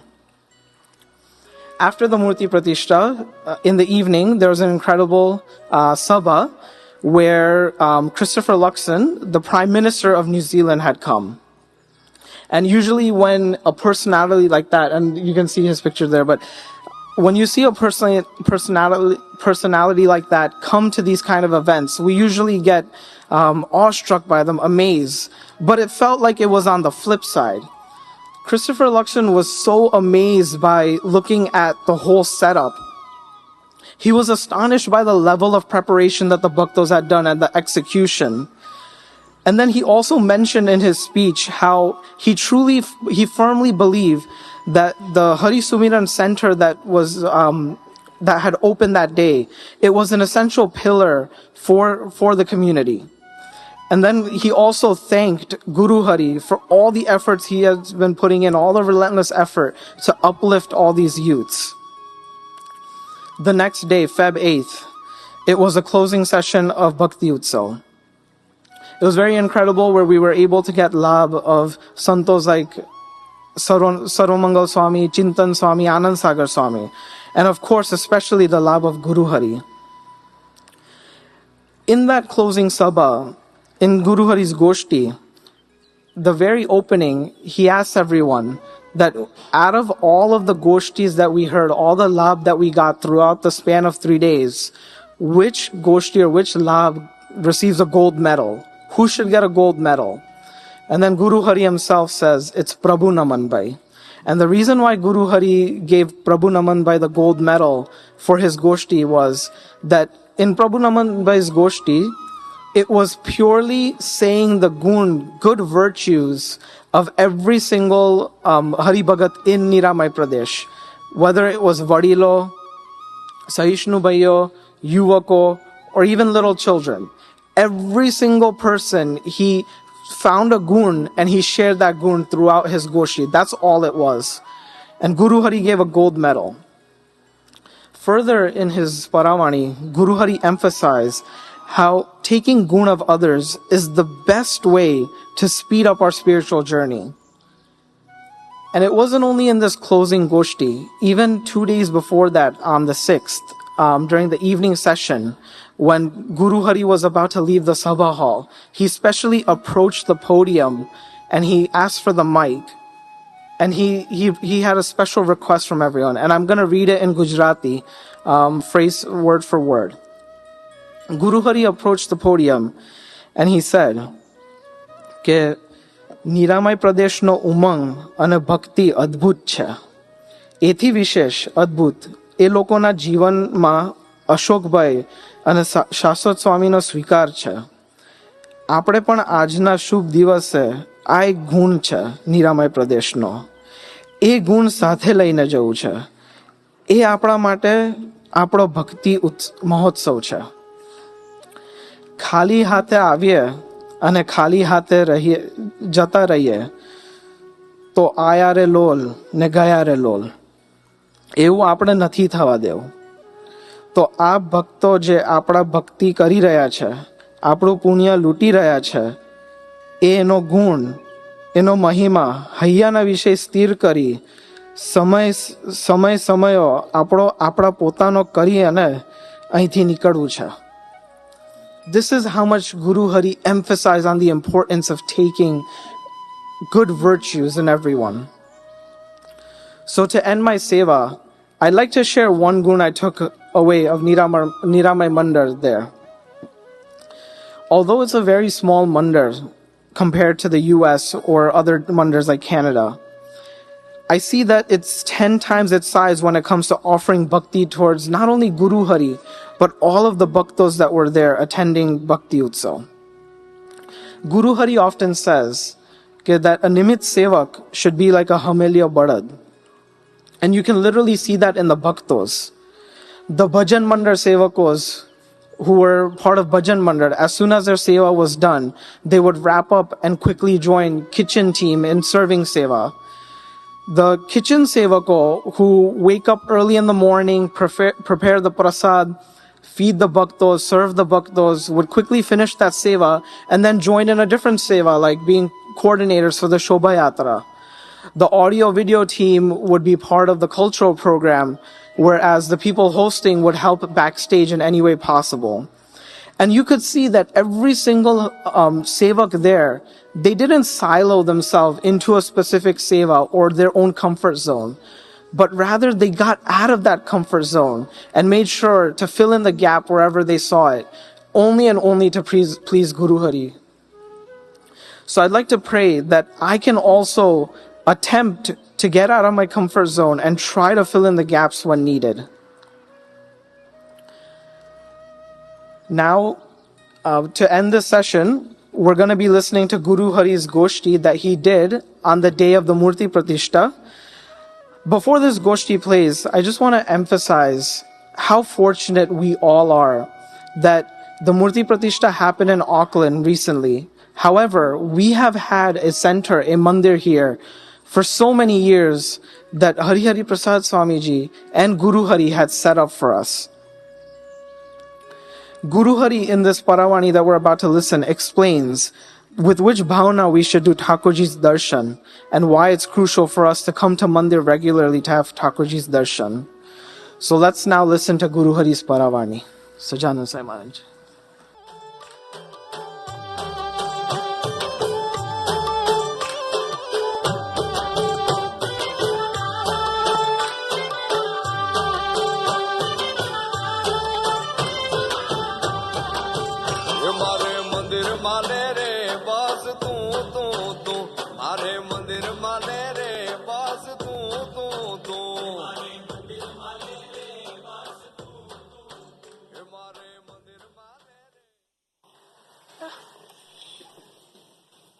Subhanallah Kalidas.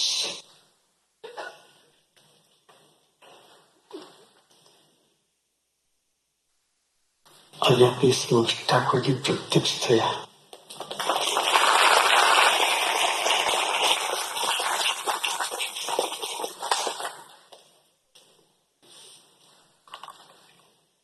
પ્રત્યક્ષ થયા એટલે શું?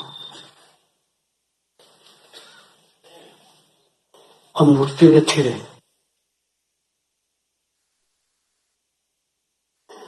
આ હરસની મૂર્તિ નથી. એ નિરંતર આપણે જોઈ રહ્યા છે. મુક્તિમાં રહી સરસ શાસ્ત્રોક્ત વિધિથી ઠાકોરજીની પ્રતિષ્ઠા કરાવી. વચ્ચે છે આરસની મુક્તિ છે. સ્વામીજી શાસ્ત્રીમાં જેવી માગી પેઇન્ટિંગની મૂર્તિ છે.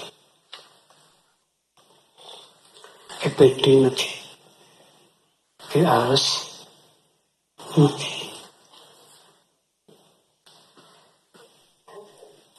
એને પ્રત્યક્ષ માનીને દર્શન કરવા છે. સરસ્વતીએ કહ્યું મંદિર ધમધમ તો હોવું જોઈએ.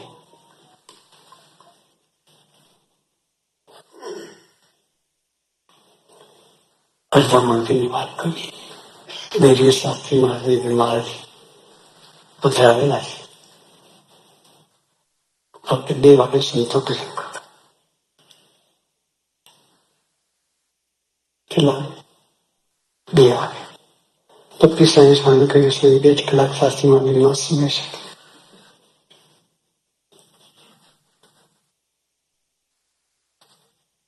આખી રાત ભજન કરે એટલે સુવા મળતું નથી. ત્યારે સ્વામીજીએ રસોઈ વાત કરી 2 કલાક જાગે છે. આખરે પણ ભજન કરે તો નિરાંત ઊંઘી જાય. આપણે એને સુવાવો હોય, આપણે એને આરામ કરાવવો હોય, और जो भी प्रार्थना करिए स्वामी तुम्हारा भी करજો.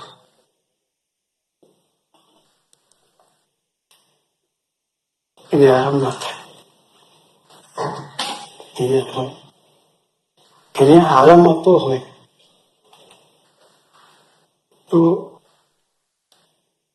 એની પુકાર, એનું ભજન એના આકારે થઈ જઈએ તો એ આરામ કરે. આપણે બધો ભાર એને માફી નથી તો એ આરામ કરે. બાકી આપણે ચિંતા કર્યા કરે. આપણે આપણું ફરી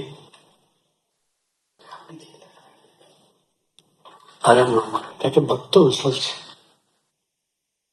એના પર આરામ આપ્યો છે. પ્રાર્થનાથી જયારે બધું કરી લેવાનું કે મહારાજ તમે વિરાજમાન છો, આપણે ચલવા માટે પ્રાર્થના છે, બોલાવજો તમારા હાથથી લાવીએ તો રમતા પણ જીવીએ. એ આટલી માગે છે. કટકો રાખીને જીવે એટલી માગે.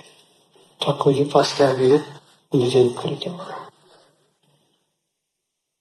એમને થાય કે હું એકલો નથી પડ્યો છે મારી સાથે.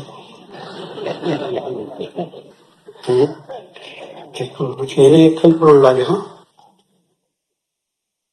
આપણે એને ત્યાં છોડવા નથી. એને સાથે રાખવાની વાત.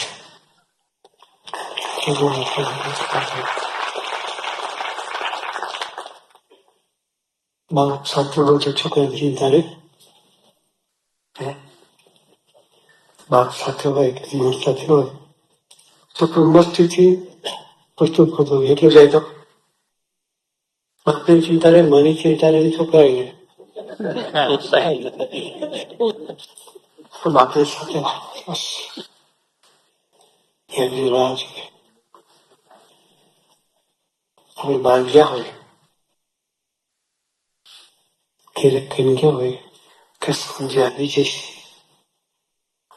અને સાંજે ન પહોંચ્યા, કલાક 2 કલાક 3 કલાક 4 કલાક મોડું થયું, ઘરે રાહ જોતા જો વિરાટ પાછળ છાપી ગયો અને રાહ નહીં જોવા. બસ ભજનથી એને સાથે રાખવા છે. हरिचरण करे विचरण अखंड नित नव विचरण देश विदेश विचरण अथाक अविरत विचरण. I had to run fast. Are you all having fun? You sure? Energy से ऐसा लग नहीं रहा है. फिर से पूछता हूँ, are you all having fun? अरे बहुत सही, बहुत सही, बहुत सही. So, how many of you are tired of listening the word or hearing the word struggle? Be honest. हाँ, एक बंदा है वहाँ पे. I know. So we talked about struggle. We talked about decisions. We talked about tools. We had even debate as well. But in all these, sometimes we forget that when we get into this situation, the strength does not only come from the efforts, that comes from the connections. And मैं LinkedIn connection की बात नहीं कर रहा हूँ यहाँ पे बिल्कुल भी. Let's take an example from Mahabharata. And don't ask me any questions or don't quiz me on that one because I just read this portion. So I only know this much. That is what I prepared. So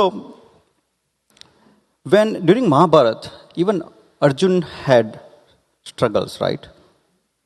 He was trained, he had the right skill set, and he had the strength as well. But still, he had a breakdown. But he was able to fight back. Why? Because he was able to establish that connection with Lord Krishna. He got the clarity. There are many ways to establish that connections with the God. Bhajan Kirtan is one of that, right? I mean, at least I don't have any patience anymore. I barely do 10 minutes of dhun, forget about doing वो समाधि में जाना तो मेरे से होगा ही नहीं अभी तो. तो how many of you, by the way, have touched your phone or has screen time more than 4 hours already for today? Okay, I see a lot of hand raised. How many of you had more than 50 times a day you have touched your phone? You should be able to see in your screen as well. Last week, मेरा average 74 का है. उतने तो मेरे marks भी नहीं आते थे. Okay, so we were talking about bhajans, right? Before every sabha, every shibir, every SYM, we have bhajan kirtan team over here. They do bhajan for 20-30 minutes, right? That bhajan is not for entertainment. That bhajan is to gain alignment, to establish that connection with our Lord, with our Bhagwan, with our Swamiji. I'm pretty sure you have an idea कि अब next session कौन सा है. Any guesses? Unplugged. Perfect. So you got the idea. Before we get into our next segment, let me talk about Kenny Bhai from Charlotte Mandal. He used to always say one thing. When Bhajan Kirtan team is doing bhajans, वो तो अपनी सेवा अदा कर रहे हैं वहाँ पे, वो अपनी सेवा भक्ति कर रहे हैं. बट जब हम सभा में हो और हम उनका साथ दे, ताली लगा के या फिर उनके साथ भजन गा के, तो हम अपनी भी सेवा भक्ति उनको अदा कर सकते हैं. I can see roughly 300, 350, maybe 400 youths over here right now. जब हमारी अनप्लग की टीम आए यहाँ पे स्टेज के ऊपर, हमारी सेवा टीम ने यहाँ पे लिरिक्स के लिए की भी अरेंजमेंट की हुई है. हम सब साथ में मिलके ताली से उनका साथ दे और उनके साथ भजन गाए. 350 youth singing together, that atmosphere will be at different level. Okay? So, can you please promise me कि आप सब लोग साथ में गाएंगे? Okay. So, I don't want to waste any more time, and let's invite our SYM Unplugged team.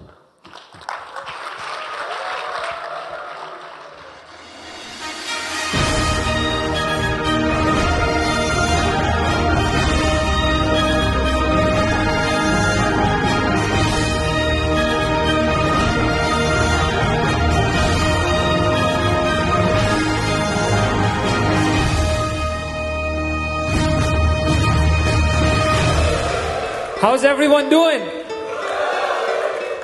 All right, some new faces this time. How many of you know Anand Bhai from Boston?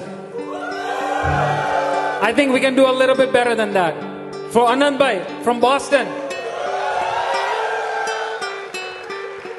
We have Salil Bhai from Boston. We have Jeet Bhai from Jersey City. We have Pranshu Bhai from multiple places. We have Ved Bhai here, and if it serves me right, I don't think I've ever seen anyone play a bass guitar in our entire Samaj, okay? If we have more bass guitarists, a round of applause for Ved Bhai. And finally, for Sarvatit Bhai, who put this whole thing together for us.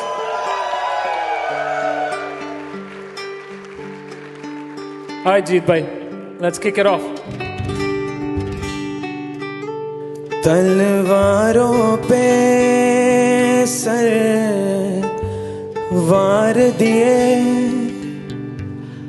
अंगारों में जिस्म जलाया है, तब जाके कहीं हमने sir पे ये केसरी रंग सजाया है। वाह वाह वाह।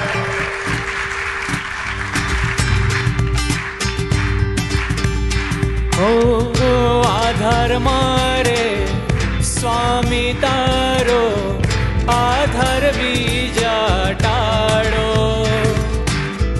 मारो तू रखवाड़ो, मोहब्बत मोटप सुखनी सारप, मात्र प्रभु नि रखावो, प्रभुमय वृद्धि करावो। स्वामी रे स्वामी रे स्वामी रे स्वामी रे स्वामी रे स्वामी रे।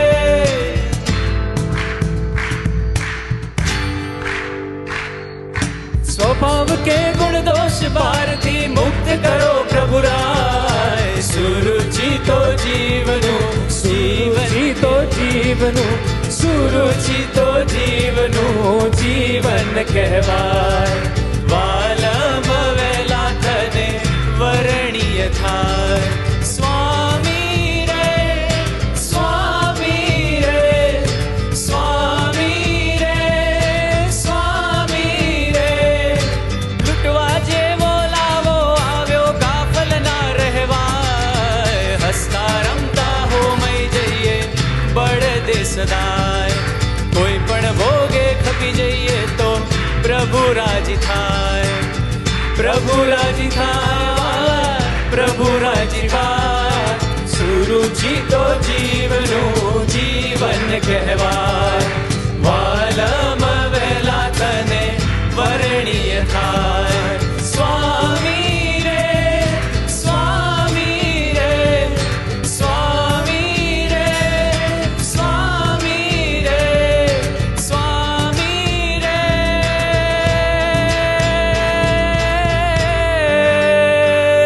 वू वू।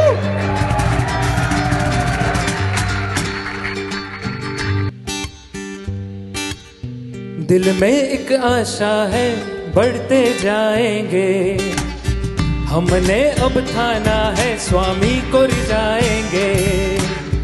दिल में एक आशा है बढ़ते जाएंगे, हमने अब ठाना है स्वामी को रिझाएंगे। आत्मीयता का नारा है, सूरत भाव की धारा है, स्वामी हरि के चरणों में हम कुर्बा हो जाएंगे।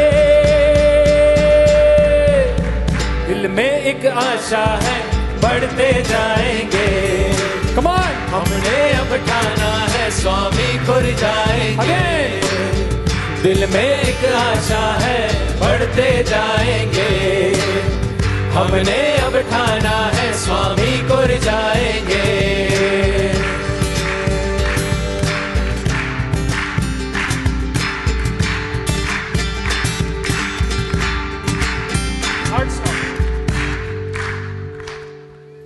Okay, how many of us here are from the 80s and the 90s? It's a little hard to put your hands up, I understand. From the 2000s? 2000s. All right. So you guys definitely should be able to join in next, okay? અત્યાર સુધી अभी तक हमने गाया कि तलवारों लेके हम निकल पड़े हैं. We followed that by, which one did we follow that by? સુરુચિ તો જીવનું જીવન કહેવાય. स्वामी जी बताते थे और गुरु हरि भी बताते हैं कि it doesn't matter what your results are. What matters is that you keep on moving ahead. What's our theme today? Okay, I don't think that was breaking through anything. What's our theme today? Breakthrough. Breakthrough means बस एक बढ़ते चलो. हम लोग ने अभी प्रार्थना भी की स्वामी जी को कि दिल में हमारे एक आशा है कि हम आपका बल लेके we keep on constantly moving ahead. That's still one step. We want to still move ahead. We want to still tell Swamiji that all we can do is pray to you. So this next one is how we pray in the lotus feet of Swamiji.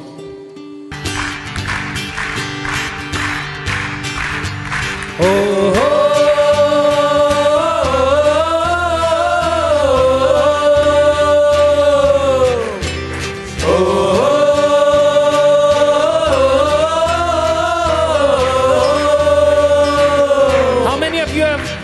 Figured this out. Do we know this? कुछ करने की हो आस आस, कोई अरमा हो जो खास खास, आशाएं आशाएं आशाएं, हर कोशिश में हो वार वार, कर दरियाओं को आर पार, आशाएं आशाएं आशाएं, तूफानों को चीर के मंजिलों को चुन ले,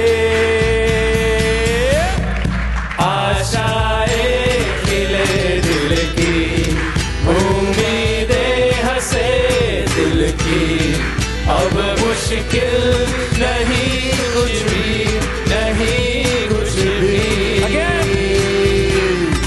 आशाएं मिले दिल की, उम्मीदें हंसे दिल की, अब मुश्किल नहीं कुछ भी, नहीं कुछ भी.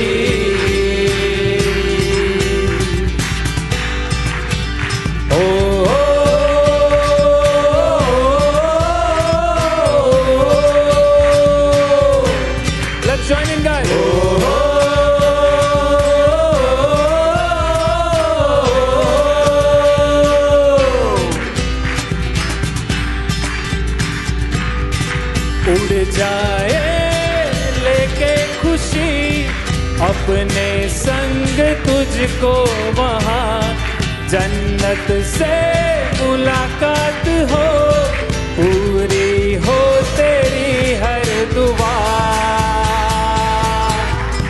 आशाएं खिले दिल की, उम्मीदें हंसे दिल की, अब मुश्किल नहीं कुछ भी, दुनिया ने nothing is impossible.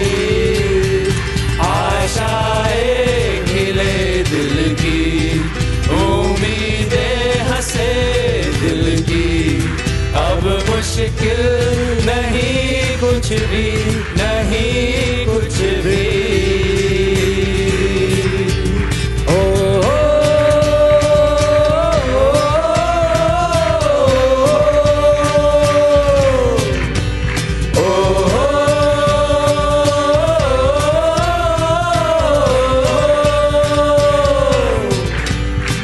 गुजरे ऐसी हर हाथ रात हो, ख्वाहिशों से बात बात, आशाएं आशाएं आशाएं, लेकर सूरज से आग आग, गाए जा अपना राग राग, आशाएं आशाएं आशाएं, कुछ ऐसा करके दिखा, खुद खुश हो जाए खुदा,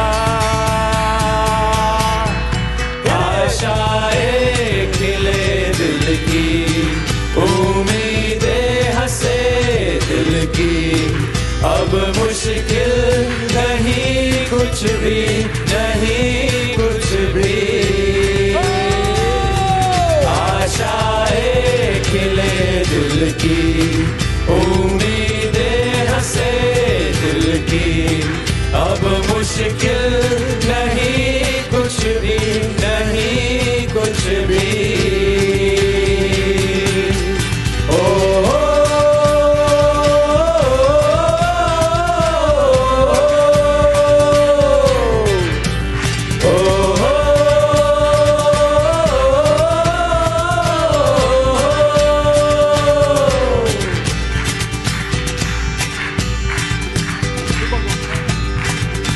Okay. So this was our prarthna to Swamiji and to the world, that nothing is impossible if you are with us. પણ હવે આ પ્રાર્થના કરી તો એની જોડે જોડે આપણને પ્રભુ challenges બી મૂકે. And when we face those challenges, what do we say? What's the theme today? What's the theme today? What's the theme today?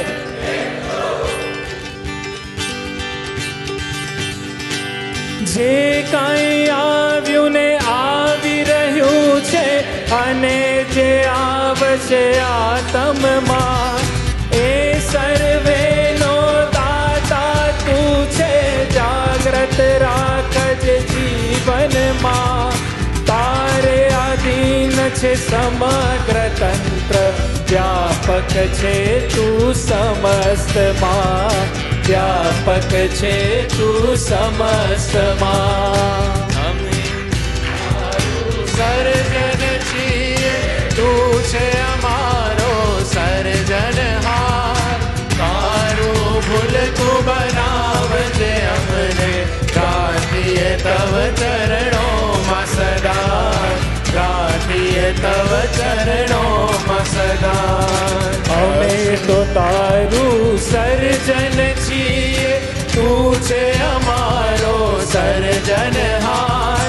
તારું ભૂલતું બનાવજે અમને, પ્રાર્થીએ તવ ચરણોમાં સદા. પ્રાર્થીએ તવ ચરણોમાં સદા. અક્ષરધામનાધિપતિ શ્રી તું છે અમ આત્મ આધાર. ચૈતન્ય શિલ્પી ગુરુ હરિવર તું એક જ છે અમ આધાર. તારું ભૂલકું બનાવજે અમને, પ્રાર્થીએ તવ ચરણોમાં સદા. પ્રાર્થીએ તવ ચરણોમાં સદા.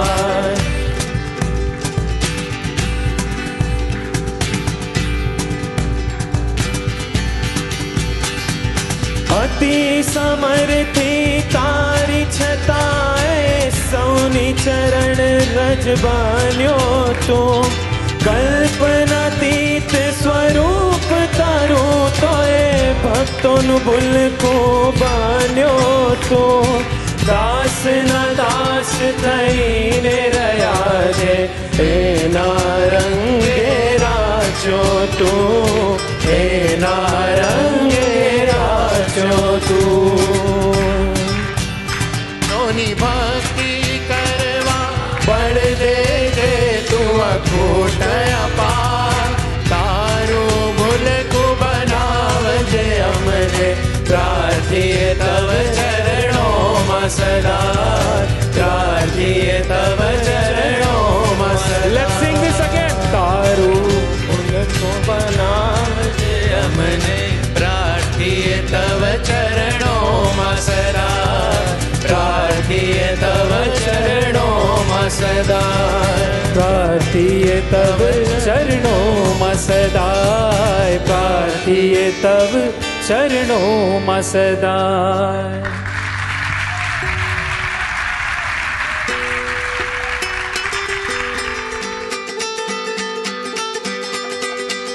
प्रार्थीये तव चरणों में सदा, प्रार्थीये तव चरणों में सदा। हरि तू ही तू ही, हरि तू ही तू ही, हरि तू ही तू ही, बस तू ही तू ही, बस तू ही तू ही, बस तू ही तू ही। हरि तू ही तू ही, हरि तू ही तू ही, चरणों में सदा, बस प्राण तू ही, बस तव तू ही, चरणों में सदा। हरि तू ही तू ही, हरि तू ही तू ही, हरि तू ही तू ही, बस तू ही तू ही, बस तू ही तू ही, बस तू ही तू ही। हरि तू ही तू ही, हरि तू ही तू ही, हरि तू ही तू ही, बस तू ही तू ही, बस तू ही तू ही, बस तू ही तू ही। तारे लईने हूँ, तारे लईने हूँ, हरि एक तू राजी था, बस एक तू राजी था। हरि तू ही तू ही हरि तू ही तू ही हरि तू ही तू ही बस तू ही तू ही बस तू ही तू ही बस तू ही तू ही हरि तू ही तू ही हरि तू ही तू ही हरि तू ही तू ही बस तू ही तू ही बस तू ही तू ही बस तू ही तू ही तारे लईने हूँ तारे लईने हूँ हरि एक तू राजी था हरि एक तू राजी था हरि तू ही हरि तू ही राजी था बस एक तू राजी था एक तू राजी था एक तू राजी था एक तू राजी था बस एक तू राजी था हरि तू ही हरि तू ही तू ही हरि तू ही तू ही बस तू ही बस तू ही बस तू ही हरि तू ही हरि तू ही तू ही हरि तू ही तू ही बस तू ही बस तू ही बस तू ही हरि तू ही हरि तू ही तू ही हरि तू ही तू ही बस तू ही बस तू ही बस तू ही तू ही हरि तू ही हरि तू ही तू ही हरि तू ही तू ही बस तू ही बस तू ही बस तू ही तू ही हरि तू ही हरि तू ही तू ही हरि तू ही तू ही बस तू ही बस तू ही बस तू ही तू ही हरि तू ही हरि तू ही तू ही हरि तू ही तू ही बस तू ही बस तू ही बस तू ही तू ही हरि स्वामी नारायण स्वामी नारायण स्वामी नारायण स्वामी नारायण स्वामी नारायण स्वामी नारायण स्वामी नारायण स्वामी नारायण स्वामी नारायण स्वामी नारायण स्वामी नारायण स्वामी नारायण स्वामी नारायण स्वामी नारायण स्वामी नारायण ये बताना आवाज आओ जो स्वामी नारायण स्वामी नारायण स्वामी नारायण स्वामी नारायण स्वामी नारायण स्वामी नारायण स्वामी नारायण स्वामी नारायण स्वामी नारायण हरि तू ही हरि तू ही हरि तू ही बस तू ही बस तू ही बस तू ही हरि तू ही हरि तू ही हरि तू ही बस तू ही बस तू ही बस तू ही स्वामी नारायण स्वामी नारायण स्वामी नारायण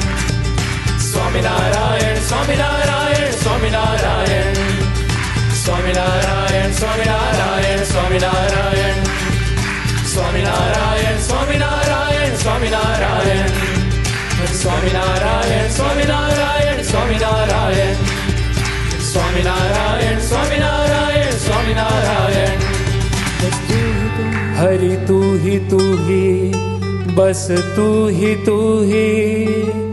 बस एक तू राजी था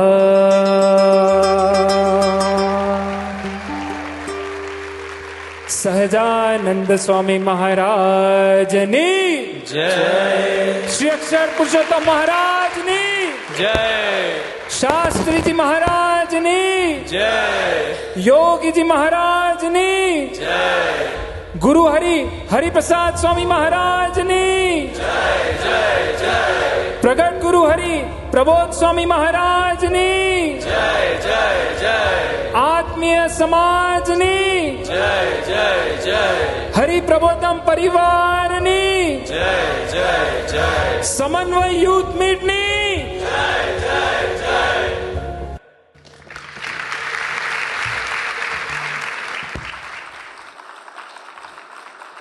How was it?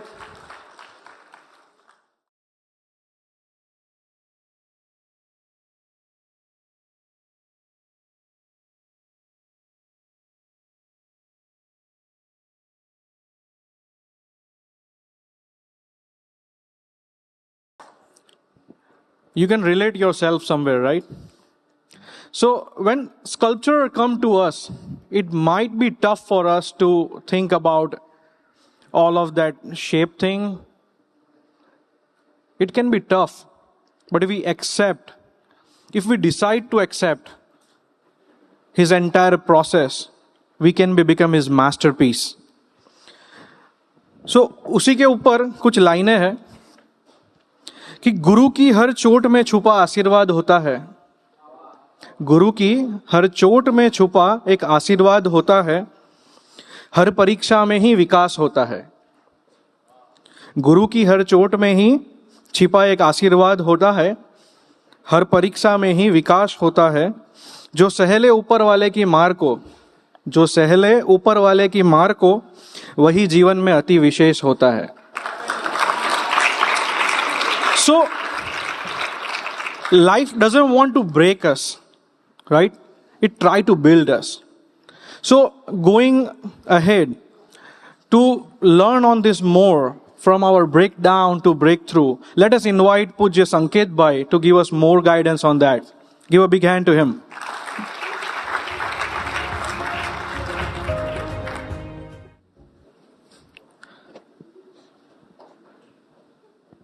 સજાનંદ સ્વામી મહારાજની જય, ગુરુહરિ હરિપ્રસાદ સ્વામીજી મહારાજની જય જય જય, પ્રગટ ગુરુહરિ પ્રભુ સ્વામીજી મહારાજની જય જય જય, હરિપ્રબોધમ સમાજની જય જય જય, દાસના દાસ થવાની જય જય જય.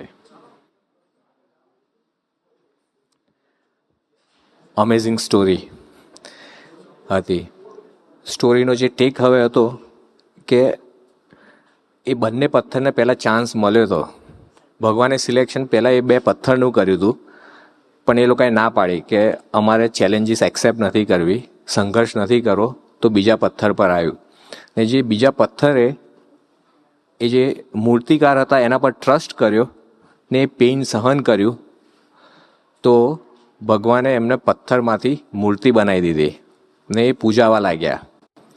આપણા જીવનમાં બી ચેલેન્જીસ આવતા હોય છે, પણ એ જે ચેલેન્જીસ આવતા હોય છે ત્યારે એ છે કે આપણે એમાં ટકી શકીએ છીએ કે નથી ટકી શકતા. તો ટકી શકીએ એ માટે જરૂરી છે કે ભગવાન જે કંઈ બી પરિસ્થિતિ ઊભી કરે છે એ આપણા સારા માટે કરે છે, જેવું એક મગજમાં નક્કી કરી રાખ્યું હોય. ને બીજું કે એ પરિસ્થિતિમાંથી ભાગી ના જઈએ. એવી એક લાઈફ સ્ટોરી છે, રિયલ લાઈફ સ્ટોરી. ડૉક્ટર કેટલિન કેરિકો કરીને એક ડૉક્ટર હતા છે, તો એ હંગેરીમાંથી એમણે પોતાનું પીએચડી કર્યું ને એમને એવું હતું કે એવું એક એડવાન્સ રિસર્ચ કરીએ કે જેના કારણે મેનકાઇન્ડ કે સાયન્સને લઈને ડિસીઝ ક્યોર થાય ને હ્યુમાનિટીને કંઈક મદદરૂપ થાય પોતાનું રિસર્ચ. એમનું જે રિસર્ચ હોય છે એટલું એડવાન્સ હોય છે કે હંગેરીમાં એ ટાઈમે 1985માં એટલું બજેટ નથી હોતું, તો એમની લેબ બંધ થઈ જાય છે ને એ અહીંયા યુનાઇટેડ સ્ટેટ્સમાં મૂવ કરે છે ફેમિલી સાથે. યુનિવર્સિટી ઓફ પેન્સિલ્વેનિયામાં જોઈન કરે છે, પોતાનું રિસર્ચ ચાલુ હોય છે. તો એમનું રિસર્ચ હોય છે mRNA પર, કે એવું કે સેલને ઇન્ફોર્મેશન ટ્રાન્સફર થાય કે જેને કરીને સેલ પ્રોટીન પ્રોડ્યુસ કરી શકે.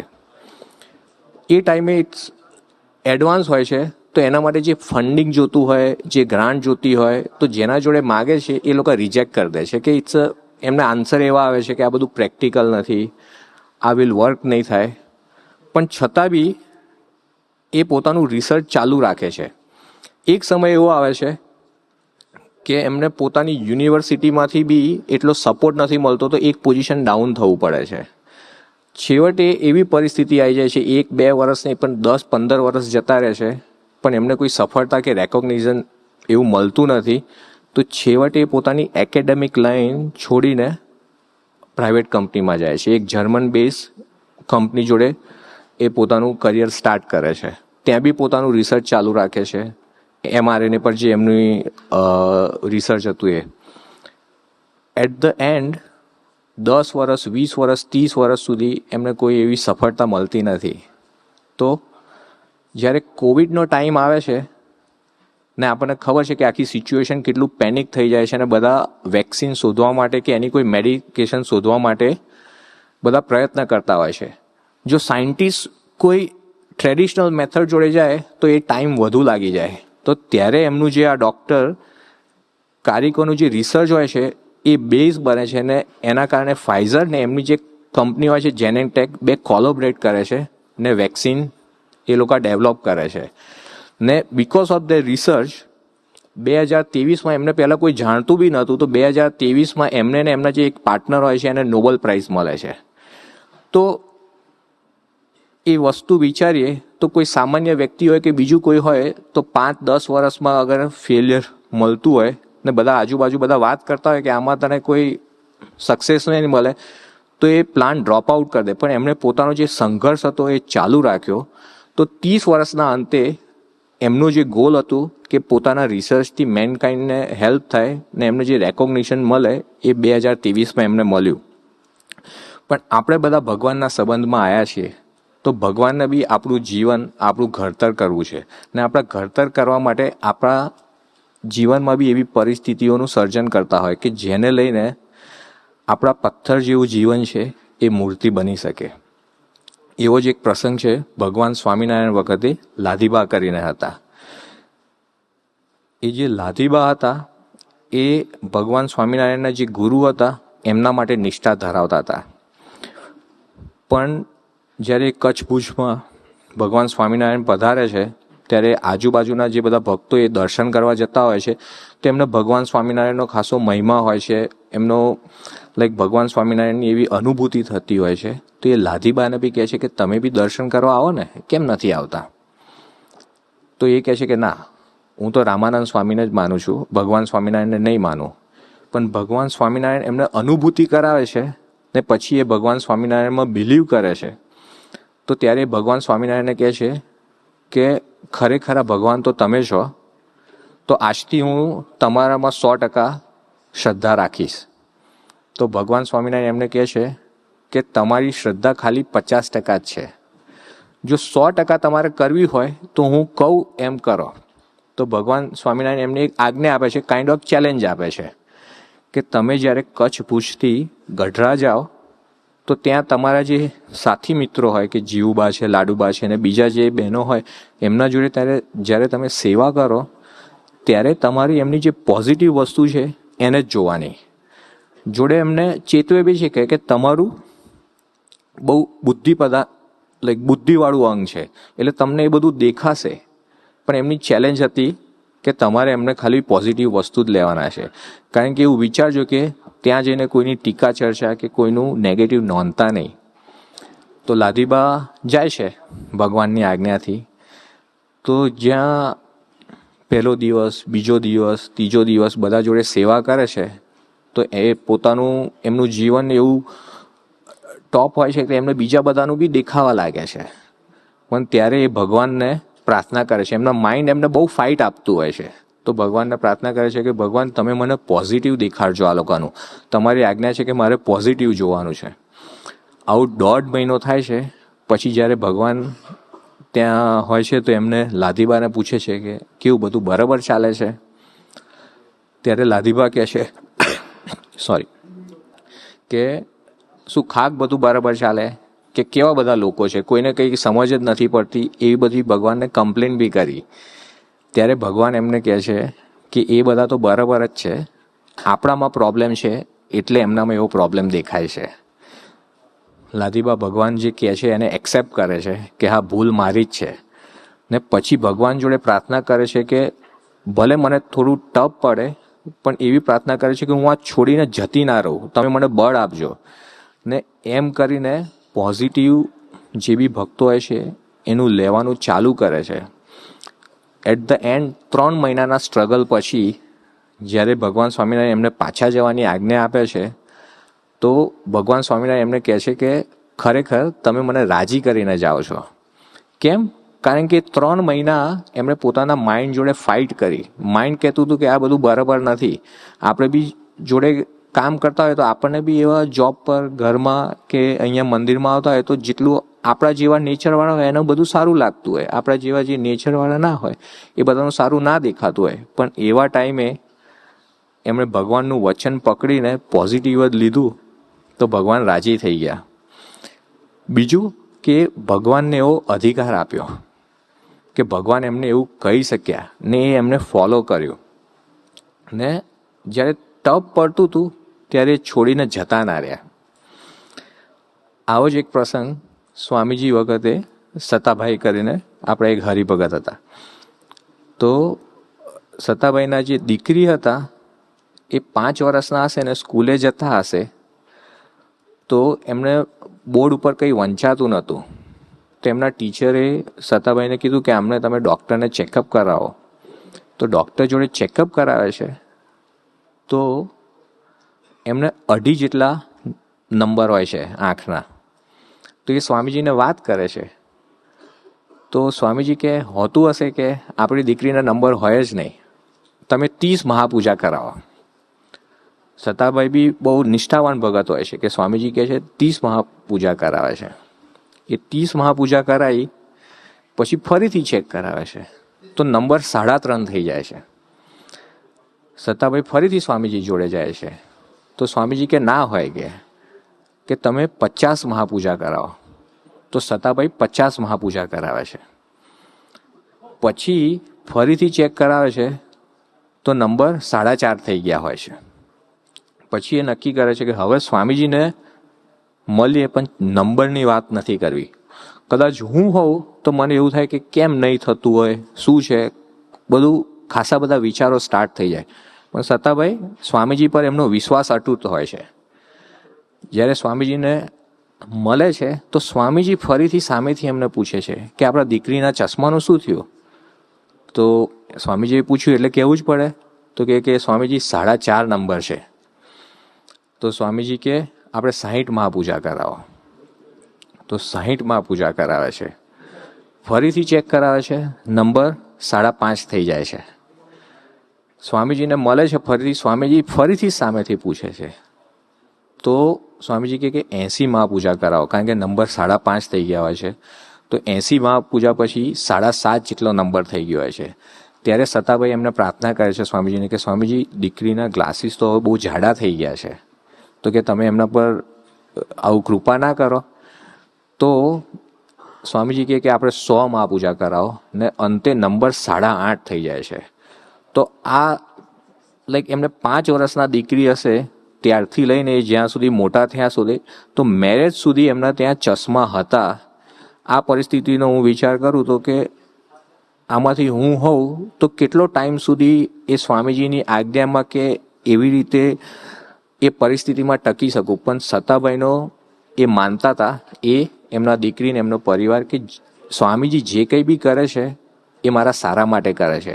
કરનાર એક સ્વામીજી જ છે, એમના સિવાય બીજું કોઈ નથી. એવો વિશ્વાસ એમને અડગ હતો ને એ પરિસ્થિતિમાં એ ત્યાં ઊભા રહ્યા. પછી જ્યારે દીકરીના મેરેજની વાત આવે છે ત્યારે સ્વામીજીને પૂછે છે કે સ્વામીજી આ 3 દીકરાના બાયોડેટા આવ્યા છે. તો સ્વામીજી એમાંથી એક બાયોડેટા ચૂઝ કરે છે. પણ ત્યારે સ્વામીજી એવું બી કહે છે કે આપણે દીકરી જ્યારે સામેવાળા પક્ષવાળા જોવા આવે ત્યારે દીકરીને કહેજો કે ચશ્મા પહેરીને ના જાય. આજે મારા 3.5ના ગ્લાસીસ છે, અગર હું કાઢી કાઢું અહીંયા તો તમે બધા દેખાવ, પણ એવું એક્ઝેક્ટ ખબર ના પડે કોણ છે. 8.5 નંબર હોય તો કદાચ એવી સિચ્યુએશન થઈ જાય કે ત્યાં પહોંચતા પહેલાં તમે વચ્ચે પડી જાઓ, આ છે, તો મેરેજ થવાની જગ્યાએ તૂટી બી જાય. પણ સ્વામીજી પરનો વિશ્વાસ હતો. એ દીકરી એ દિવસે ચશ્મા કાઢે છે તો પછી ફરી ક્યારે એમને ચશ્મા પહેરવાની જરૂર નથી પડી. તો કહેવાનું તાત્પર્ય શું છે કે સત્તાભાઈને એ સ્વામીજીનો આ જે આખો પ્રસંગ ચાલ્યો સંઘર્ષવાળો, પણ સ્વામીજી પર કેવો વિશ્વાસ રાખ્યો હશે, કેવું એમણે કરતા કરતા માન્યા હશે કે જેને લઈને એવી પરિસ્થિતિમાં બી એ આનંદથી રહી શક્યા. એમ આજે સ્વામીજીની, પ્રભુ સ્વામીજીની મારા માટેની કે મારા જોડે અપેક્ષા શું છે કે એમના જોડે આટલું બધું બી સામર્થ્ય હોવા છતાં બી ઓલવેઝ એમણે વિષમ પરિસ્થિતિ ચૂઝ કરી છે. એ ધારત તો આરામથી રહી શકતા હતા, એ ધારત તો એમને કંઈ વિચરણ કરવાની જરૂર નથી, એ ધારત તો બેઠા બેઠા બધું જ કરી શકે છે. પણ છતાં બી એ મારા માટે એવરી ટાઈમ અહીંયા આવે છે.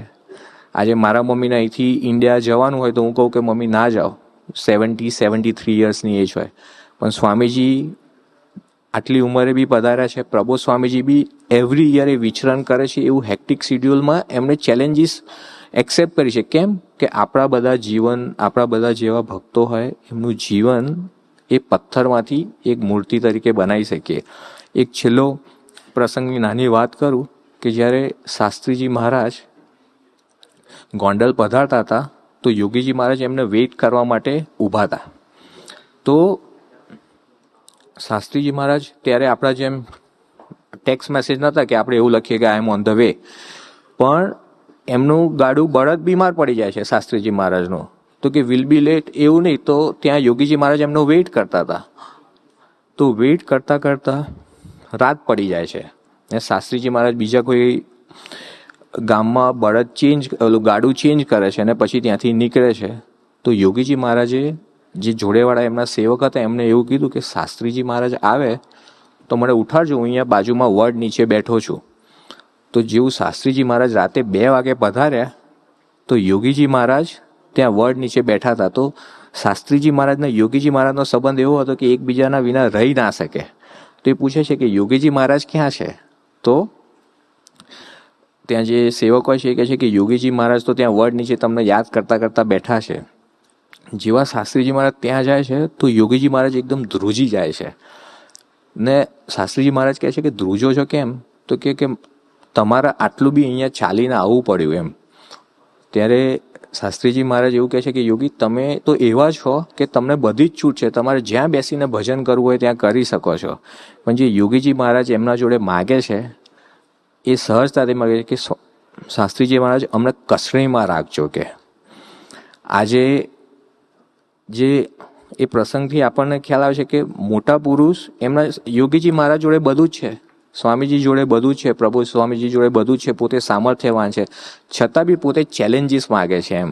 તો આજે એમને મારા જોડે અપેક્ષા શું છે? તો કે મારા જોડે બી એવી જ અપેક્ષા છે કે ચેલેન્જીસ માગવી છે.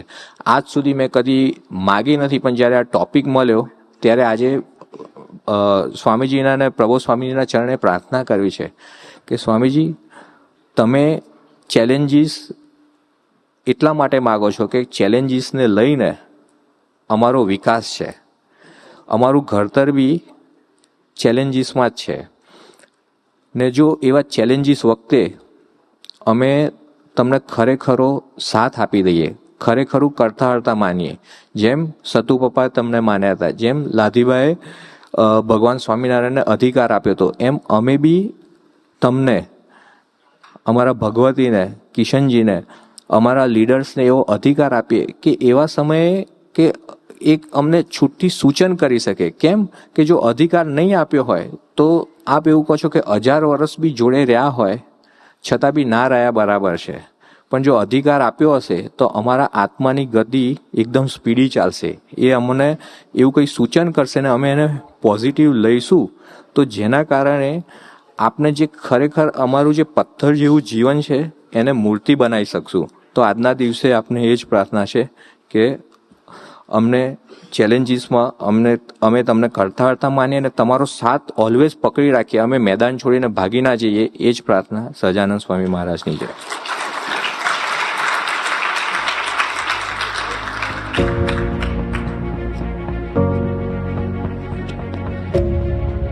Thank you, Sanket bhai.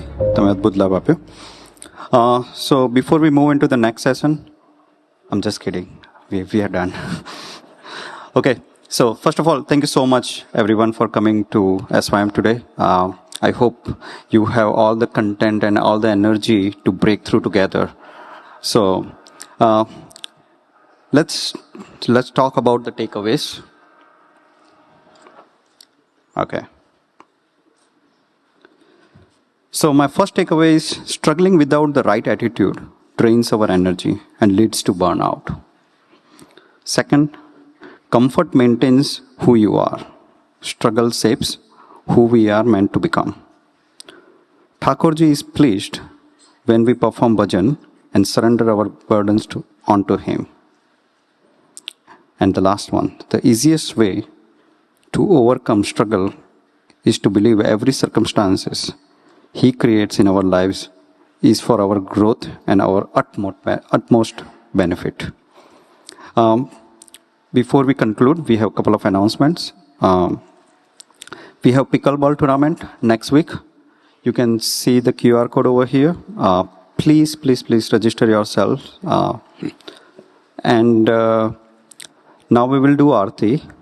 And for people who travel from far, the dinner is ready. So if you want to take dinner right now, please do that one, and you can attend the Aarti later one as well.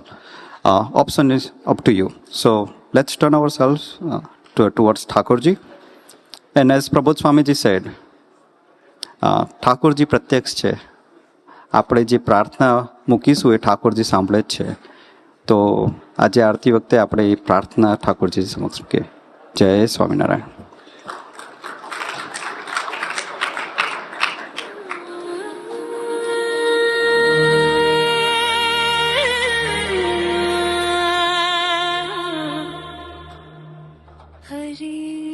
Hari